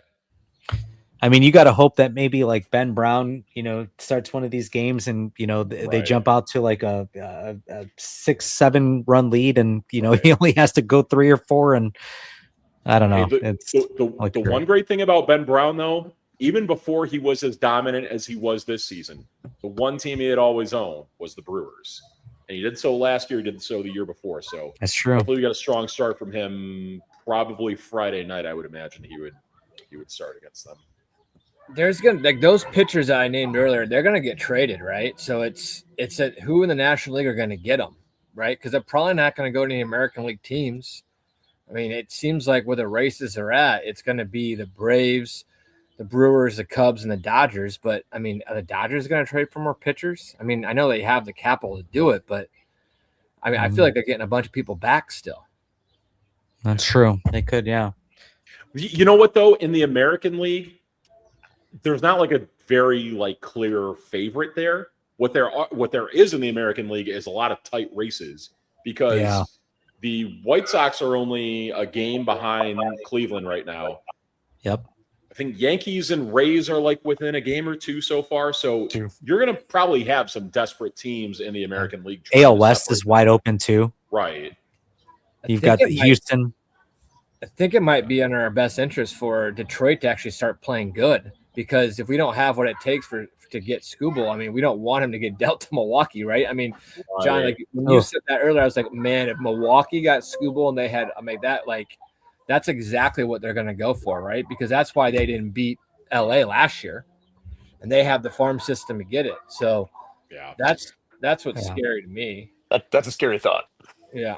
It is a very scary thought. I mean, with those three at the top of the rotation, I mean, you're that offense is going to average, a $1.50 runs a game. You know what I mean? Like it's not going to be pretty. I think right now the Mizorowski and Harrison are together combined.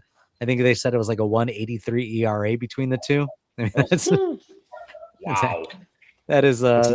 a pretty tall task. But all right. Let's jump into our final portion, or second to final portion of the cast.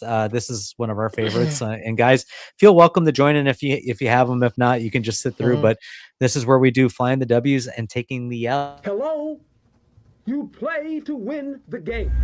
Addison is next. Doors open on the left at Addison. I'll say one thing. Go. Let's go. That's a W. That's E1. That's E1. That's a W. Is a L7 winning. All right. Why don't you kick us off, man? I've got a couple W's here, but I'll let you kick us off here. For sure. I mean, I'll go, kind of echoing with one that I said last week, but W to the people of New York, getting to celebrate the Knicks and everything. That was a great turnout at the parade. Huge W to them. I know probably not the most popular team in Chicago with people of a certain age that saw the Jordan Bulls and everything like that, but that's a long-suffering team and a long-suffering fan base that got to finally celebrate a very coveted champion that I made the comparison. They kind of are the Cubs of basketball in a way, because big city, two-team town, the most popular between the two-team town, but had been a while since they had last won. So W to Knicks fans there. Okay, like that. I got a few W's here. So first one, whoever decided, you got to see him in the montage when we do the flying the W's and flying the L's here, but whoever decided to put Jameson Winston out interviewing people for the World Cup, huge freaking W. Yes. I cannot get enough of Jameson Winston. That dude is hilarious, and having him part of that World Cup, like, the interviewing or like whatever he's doing is just freaking awesome. I love it. Also World Cup related, I want to give huge W's to the two teams that I follow and cheer for. Team Mexico, they moved to the knockout round, so super pumped there. Partying in the streets, listening to Vicente Fernandez, playing El Rey out in the streets of Mexico was absolutely amazing to hear. Team USA, advanced against the Australian Blueies. For all you parents out there, the Blueies of Australia. Bluey, yeah. They advanced there, so love to see that. And then final W to actually just Mexico as a country. I don't know if you all are following this. It is my favorite thing on the internet right now is watching South Korea. The bromance between South Korea and Mexico has been absolutely awesome. I mean, it has been so cool to see the entire week leading up to this match between South Korea and Mexico, and Mexico ended up being South Korea in the match, but they were so hospitable to the South Koreans throughout the entire week. There were videos going viral across social media where Mexicans were pouring tequila in South Koreans' mouths. They were partying. They were dancing. There were Mexican women making out with like Korean men. They were like the whole joke was like these South Korean men are never going to want to leave Mexico at this point because like all the Latinas that were just running around throwing ass in their face, just they were loving it. I mean, it was the coolest thing I loved it. I loved every bit of it. I love the World Cup. So all my W's are World Cup centric, but yeah, that's my final W. So Murph, Jamie, feel free if you guys have them, feel free to go. If not, we can jump into L's. But I was also going to go World Cup. You know, awesome that the USA is looking real good. Wanted to also mention how about the people from Scotland taking over Boston and just being awesome there. Good call. That's a great one. I've watched like 2 hours of people just having the best time in Boston, you know, doing makeshift parades and doing soccer chants at baseball games. And that's been awesome to watch. I'll do one other, just me related, somehow on Father's Day, every single year, something comes up. Either I have to travel for work or my family has to travel for something.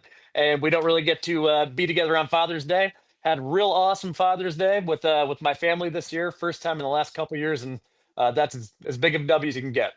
There you go. Hey, W for all the fathers out there too. Happy belated Father's Day. Dubs to the fathers. Yep. Yeah. Look at you, Praz, getting brownie points with all of us. That was a great weekend. I'll go my W with. Froze right on that W. We'll never know Jamie's W. I'm living in suspense here. I gotta know.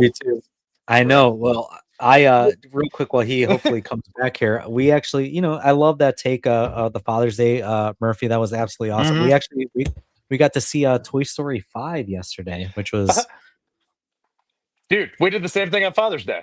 Love it. Nice. Love it. Yeah. No spoilers, please. Hey, I haven't seen it yet.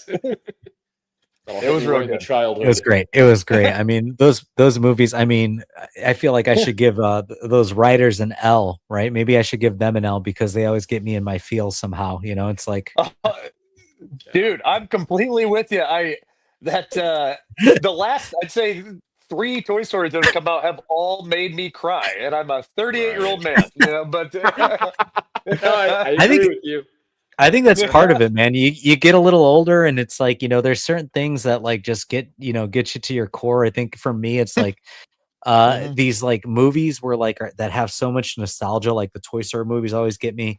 I think anytime I see like when military I told Praz this, anytime I see military members come home from war and I see those videos, I'm just like, oh, I just get gutted, and I'm like, what's going on with me? Like, why am I getting so emotional? I found the older I get, for some reason, the more likely I am to cry during a movie. I don't know why that is, but I'm with you on that. All right, Jamie, you're back. We lost you right before your W. We're hanging in sorry. Sorry about that. No, I was going with Father's Day as well. We had a great Father's Day. I coached my son's little league team, and we played baseball all day Saturday, and we played 3 games. In the second game, we hit 4 home runs in one game. So yes. we were banging that game for sure. So that's the dub. And then we did go see Toy Story 5 on Sunday. Were you guys talking about that? Were you guys just saying we were that? just talking about that. We all did the same thing. We all did the same thing. Yeah. I was when I jumped on you guys, I heard you say this movie. I'm like, oh, maybe they were stealing my Toy Story 5. But I wasn't really excited, to be 100% honest. I mean, I don't like dislike Toy Story, but I don't know. Like, I mean, how many times are you gonna? I mean, Toy Story, 1 and 2 was fine, but we're on 5 here, right? So it's like, But honestly, I was so happy that I went. We went later last night, and I wasn't like I was getting tired or anything. I got through the whole movie, and I was pretty happy with it. It was definitely a great movie. Yeah, I mean, we were literally just talking about how we spent our day. I mean, it rained here all day, and it's so funny because my daughter, like I said, she's 6, so she's like, she was so excited to celebrate Father's Day. She couldn't wait for me to like wake up, and she like just wanted to do the most for me. And she's just like, let's go see Toy Story 5. You want to go see that for Father's Day, right? Like that'd be a really good Father's Day, right? Oh, sure. Sure, she got me a Toy Story shirt, so I wore a Toy Story shirt to the movies. Loved it, man. It was great. It was a great It find. was a great movie. Yeah. It's funny you guys were there because I was telling my wife yesterday. I was like, I could be out golfing or doing something like that, but I'm a good dad. I'm gonna go to Toy Story 5. There you Unlike go. any other dad. Nice. And turns out I'm just one of you guys. I'm one of everyone. Yeah. I'll throw this out there. While we're on the subject of Toy Story, and maybe this is just kind of like the age of social media that created this. I saw this take floating around on Twitter. Why did like the aliens from Toy Story not take off in the same way that like the minions from Despicable Me did? I was a big fan of like the aliens. That's a hot take. Yeah, That is a good question. That's a good question. Right. That's a hot take right there, Praz. Right. I mean, better than your Moises Ballesteros Rookie of the Year take. All right. All right, let's do some L's. Praz, who do you got for an L? This All one right. kind of surprised me. I got one revved up for you, but you tell me. I'm going to pull up an image here. So the Cubs made this announcement today that they are going to be commemorating the 2016 team with what will be known as Champions Gate, which will be the entrance to Gallagher Way. This is actually going to be my L because I don't think they're doing nearly enough to celebrate that team as as what this would represent. Because I don't know if you can see it it's kind of zoomed out a little bit here, but if you go to the image on Twitter, it's actually going to celebrate like the 1907 and 1908 teams as well. And to me, it's just like the 2016 team was such a huge deal to break that 108-year World Series drought that like they should have had something bigger than that, than just this arch thing that goes over as you walk into Gallagher Way.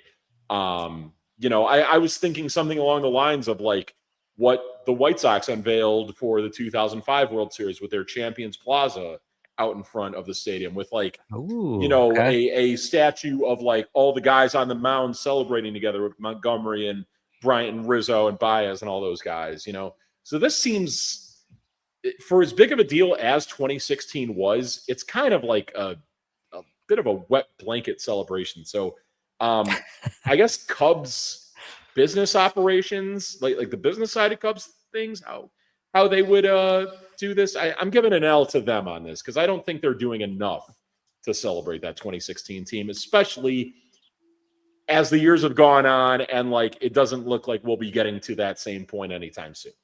Well, Praz, that building that brick gate, that cost a few $100s for Ricketts. So true. It's a good chunk of change for Tom. So let's give him some slack here, because he's notorious for spending money, to celebrate a team. For sure. And he had to spend his cash considerations on that Dodgers guy too. So let's keep it all in perspective here. All right. I am going to so I kind of hit on it earlier. I'm going to give an L to the National League voters. I think we kind of hit on it too with Pete Crow Armstrong not even in the top 9 here. And maybe less about Pete Crow being in the top 9 because he really hit this hot streak over the last few weeks.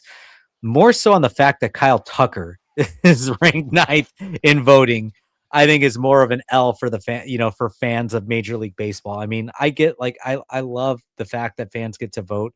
And maybe it needs to go back to the old way that, we used to vote for the National League is or for the All-Star game, I should say, is like you had to go to a game, you had to fill out your little punch card. And that was the way you voted for the All-Star game. Now everything's done online. You can vote several times. And I think like the whole name recognition thing obviously gets a little bit more amplified, but the fact that Kyle Tucker is in the top 10 at all for outfielders in the National League, there's a lot of good outfielders in the National League this year. I mean, you could go James Wood, you could go Spencer out in Cincinnati. Like I said, PCA's had a really good year. Jordan Walker's had a phenomenal year. I mean, hell, I would even vote Mookie Betts as an outfielder over some of these outfielders that are in voting right now, and he's not even an outfielder this year. So, L to that. And then you know what? I'm going to give my continuous L, Praz. You know, who's my L going to? Who's my constant L going to? That logo right next to you, it's the Chicago Sports Bums. Yep. Where is it? Right there. Right there. Yep, you got it. Right Yep. there. Yep. Chicago Sports Bums. For Murphy and Jamie, you may not know. So the Chicago Sports Bum are our umbrella. They are the main sports bums. They basically run the main podcast that they do. All Chicago sports. They do White Sox baseball. That's their primary. I mean, they're huge here in Chicago when it comes to like Chicago White Sox baseball. They have tailgates out here at Comiskey. They do whiskey at Comiskey, which I should try to link you guys up. So maybe you could do like a whiskey at Comiskey with them. They do a lot of tastings of like in Lot B. It's super fun. But okay, I'm giving them their props when I should be bashing them. Praz, was this 2 years ago or 2024, 2 years ago? like right around this time of the year too. I think it was in June. So we made some bets with them. They're all Sox fans, and two of them are my cousins, FYI, just to give you a little context. We made bets with them that if the Cubs swept the White Sox, or if the Sox swept the Cubs, or whoever won that series, the other podcast would jump in on their, the adjoining podcasts wearing the opposite team's, jersey or paraphernalia, hats, shirts, whatever. It's been 2 years. These guys haven't paid us back yet because the Cubs, I think they won, what was it, four or six games that year? I can't remember, but they swept. I think it was only 4 games, but they won all 4 of them. They won all 4. They won the coveted BP Cup that year, Right. Still haven't paid us back. So I typically, there's two L's that I give every week. It's usually Aaron Rodgers because fuck Aaron Rodgers. Ditto. Mm-hmm. And then it's them for not paying their bet. So right. All right. I'm done bumming them. Yeah, I was gonna say the rain for raining out my baseball tournament yesterday, but again, we saw Toy Story 5, so I'm just gonna go with Aaron Rodgers. I fucking hit that guy. Dude. I like it. There you go. Yeah, fuck Aaron Rodgers. All right. Aaron Rodgers, beautiful. Yeah. I knew I loved you, Jamie. Good L's all around. Those are good L's. I have 2 L's. I'll say the first L goes to the aliens in Toy Story for not being able to outshine the Minions. That's a huge L, and I'm not gonna be able to stop thinking about that. That was a good call on your part. Great callback. The other L, Jamie and I went out golfing very recently, and I still suck at golf. So my clubs are for sale if you guys are interested. There you go.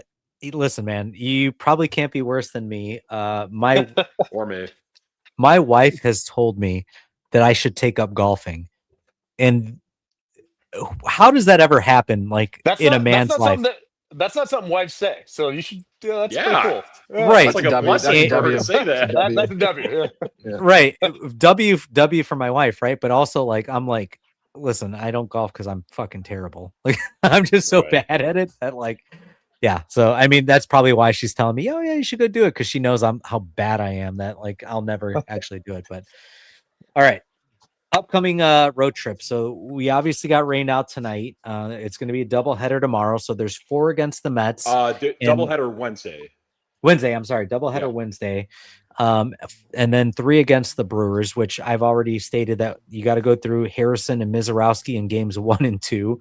Yep. Should be a lot of fun. So let's start with the Mets series.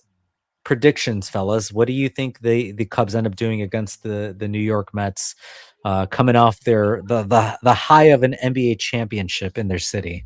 Oh yeah. I think we're gonna get 3 out of the series. So I think we'll split on Wednesday and we'll get tomorrow and Thursday. It's my prediction. Okay. I'll echo that. I'll say that we're gonna win 3 because we have to. Yeah. we do have to win 3. The problem is, like I said earlier, I believe are going to be saving Ben Brown for the Brewers series, meaning the entire rest of the rotation is going to pitch against the Mets. As much as I hate to say it, because I think the Cubs are very clearly the better team here, they didn't really take care of business when they had a favorable schedule against the Giants and Rockies and all that. I think that trend is unfortunately going to continue, and it's going to be a split, 2 out of 4. Okay. Yeah. Yeah, you got Cabrera. It looks like he's slotted for Wednesday, the night game. Obviously, they haven't determined who the starters for the day game are, so maybe he shifts up a bit. And then you've got, or I'm sorry, you said Wednesday is the doubleheader, so they don't actually have the pitchers slated for that for those games. Right. And then you've got Freddie Peralta, who is a trade target of the Cubs, going Thursday. Yep. And it's like, do you want to see bad Freddie or good Freddie, depending on like what you're hoping for from the Cubs, right? I'm gonna say they split. Like I said, I think the injuries have still taken a toll. I don't feel super confident yet that they are in a win series mode right now. But I think they do split against a not so great Mets team. So I'm going to say they go 2-2. So we've got Murphy. You said 3. Praz, you said 2, and Jamie, you said I said 3. 3. Okay, so we've got the Iowa boys overly optimistic. I think we get to Freddie. I think we get to Freddie. Okay, I love that. All right, so onto the Brew Crew in Milwaukee, which we know Cubs fans travel extremely well to Milwaukee. Absolutely. However, I don't know if we can we still call it Wrigley North? Because I mean, I feel like it's been pretty 50-50s over the last like year or so. Right. Yeah. I know that there was like a big push last year when it was looking more and more like they were going to play in the playoffs, that the Brewers actually sent out letters to season ticket holders saying like, don't put your tickets on the secondary market. We want it to be as many Brewers fans there as we can. And honestly, it did kind of show there, because it was maybe like 25% Cub fans at those games in Milwaukee. Brewers fans did show out pretty well. Yeah. I'll lead us off here. Their two best pitchers are pitching too, which are obviously good crowd draws, right? That's and it's a true. weekend series too. Weekend series against their big rival. Yeah, 2 best pitchers. I'll lead us off here. I am going to say that, and this is going to be like the very optimistic side of Praz here, but I think one of those games where either Harrison or Mizorowski pitches is going to be the same night that Ben Brown takes the mound for the Cubs. He is going to outduel one of those two, and they'll win one of those, and they'll win another one of those games. Wow. They take 2 out of 3 up in Milwaukee. All right, Praz. Yep. All right. I'll also go 2 out of 3. I think we're gonna get hot here. I think we've been close to putting things together. I think we're gonna get hot. I don't think we're gonna beat Mizorowski. He's about the most unbeatable pitcher I've seen in a long time. So I think he might claim one, but I think we're gonna get the other 2. All right. I'm going with 2 as well. I think just like Praz said, I think we're going to get to one of those pitchers. I don't think it's going to be like, we're not going to get 5 runs off them in the first 4 innings or anything like that. But I think it's going to be a real close, 2-1 game or something like that. And we're gonna sneak one out. And I think we're gonna play a little extra hard after them flying that L last year, and maybe we come with a little extra vengeance. So that's what I'm hoping for. All right, I like the optimism. And for those, for you two who don't know, I am the pessimist of this podcast. So I've got a reputation I got to live up to here. But I am gonna give a hot take here. The Cubs have traditionally, they've played pretty decent against Mizorowski in the past. There's been a couple games where they have been really close. Maybe they didn't really get to him when they could have, where they've drawn a lot of walks. They've gotten, into deep pitch counts. They've got him out of the game early. I'm going to say that the one game out of the series that they win will be against Mizorowski. I do think they lose the other 2. Okay. I think it's a really weird take. I do think that they lose 2 out of 3. But I do think they win the first game against Mizorowski, which is going to feel like, oh my God, all right, you won the first game. All right, we just need to win one more. But I think there's going to be a little bit of a letdown here. So unfortunately, I got the Cubs going 1-2 against Milwaukee. So that brings us to Jamie and Murph.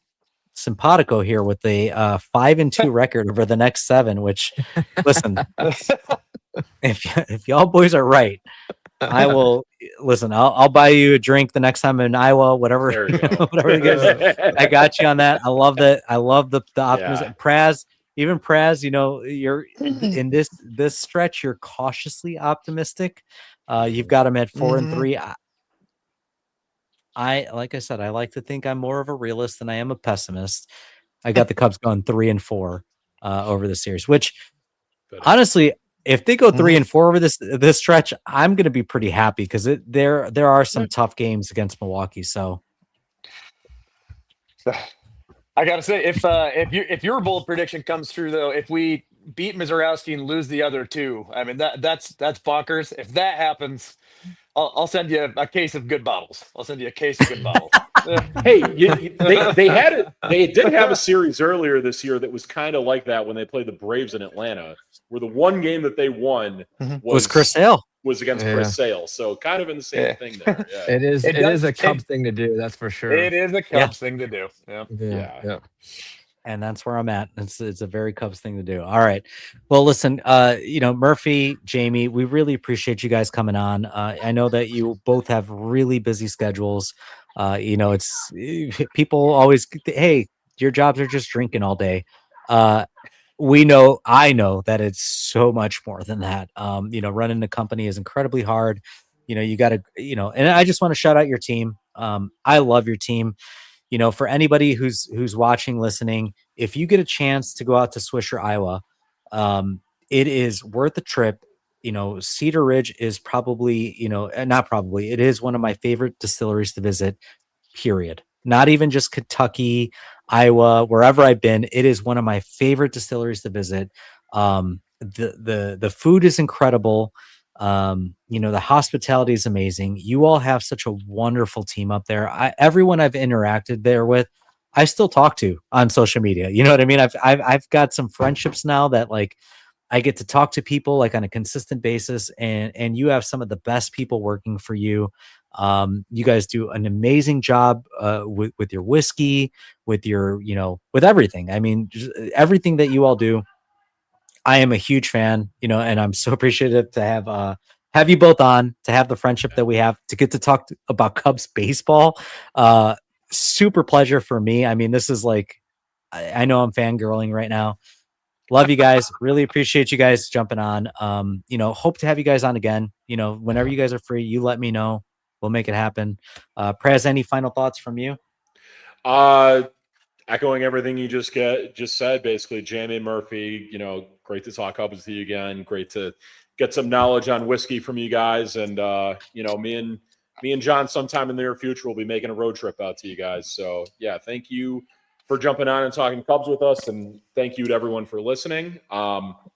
If, for anyone else interested out there, the main show going on right now, the Bums, they're probably talking how great the White Sox are right now. If you want to hear that, fine. If you want to hear, Bears Stadium talk with all the fiasco that's causing, that's probably more prevalent to our audience. But hot take: move the Bears to Iowa. Yeah. Now we're talking. All right. Yeah. Murph, Jamie, any final thoughts from you all? I'll just, thank you very much. I appreciate it. This is great.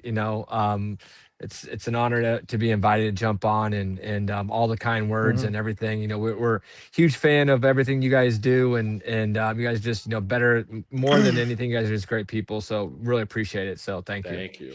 Yeah, I got to agree with him completely. Thanks for letting us do this with you guys. We get to do a lot of whiskey related podcasts and media stuff. We don't get to do enough talking about Cubs with people outside of just the two of us. So thanks for letting us do this with you, and hope to see you guys real soon. Absolutely. All right. Awesome. All right. Thanks for everybody for joining in. I know this cast was obviously longer than we normally go, but we had great guests. We had great, Cubs talk, and All right, let's see what we do. We've got, like I said, Jamie and Murphy got the Cubs going 5-2 over the next 7. We got Praz going 4-3, and I'm the downer, so it is what it is. That's what we do here on Bums in the Bleacher. I try to keep it real, but thanks for joining in, everybody. We appreciate you, and we'll hopefully see you next week. Go Cubs. Go Cheers, Cubs. y'all. Fly that W.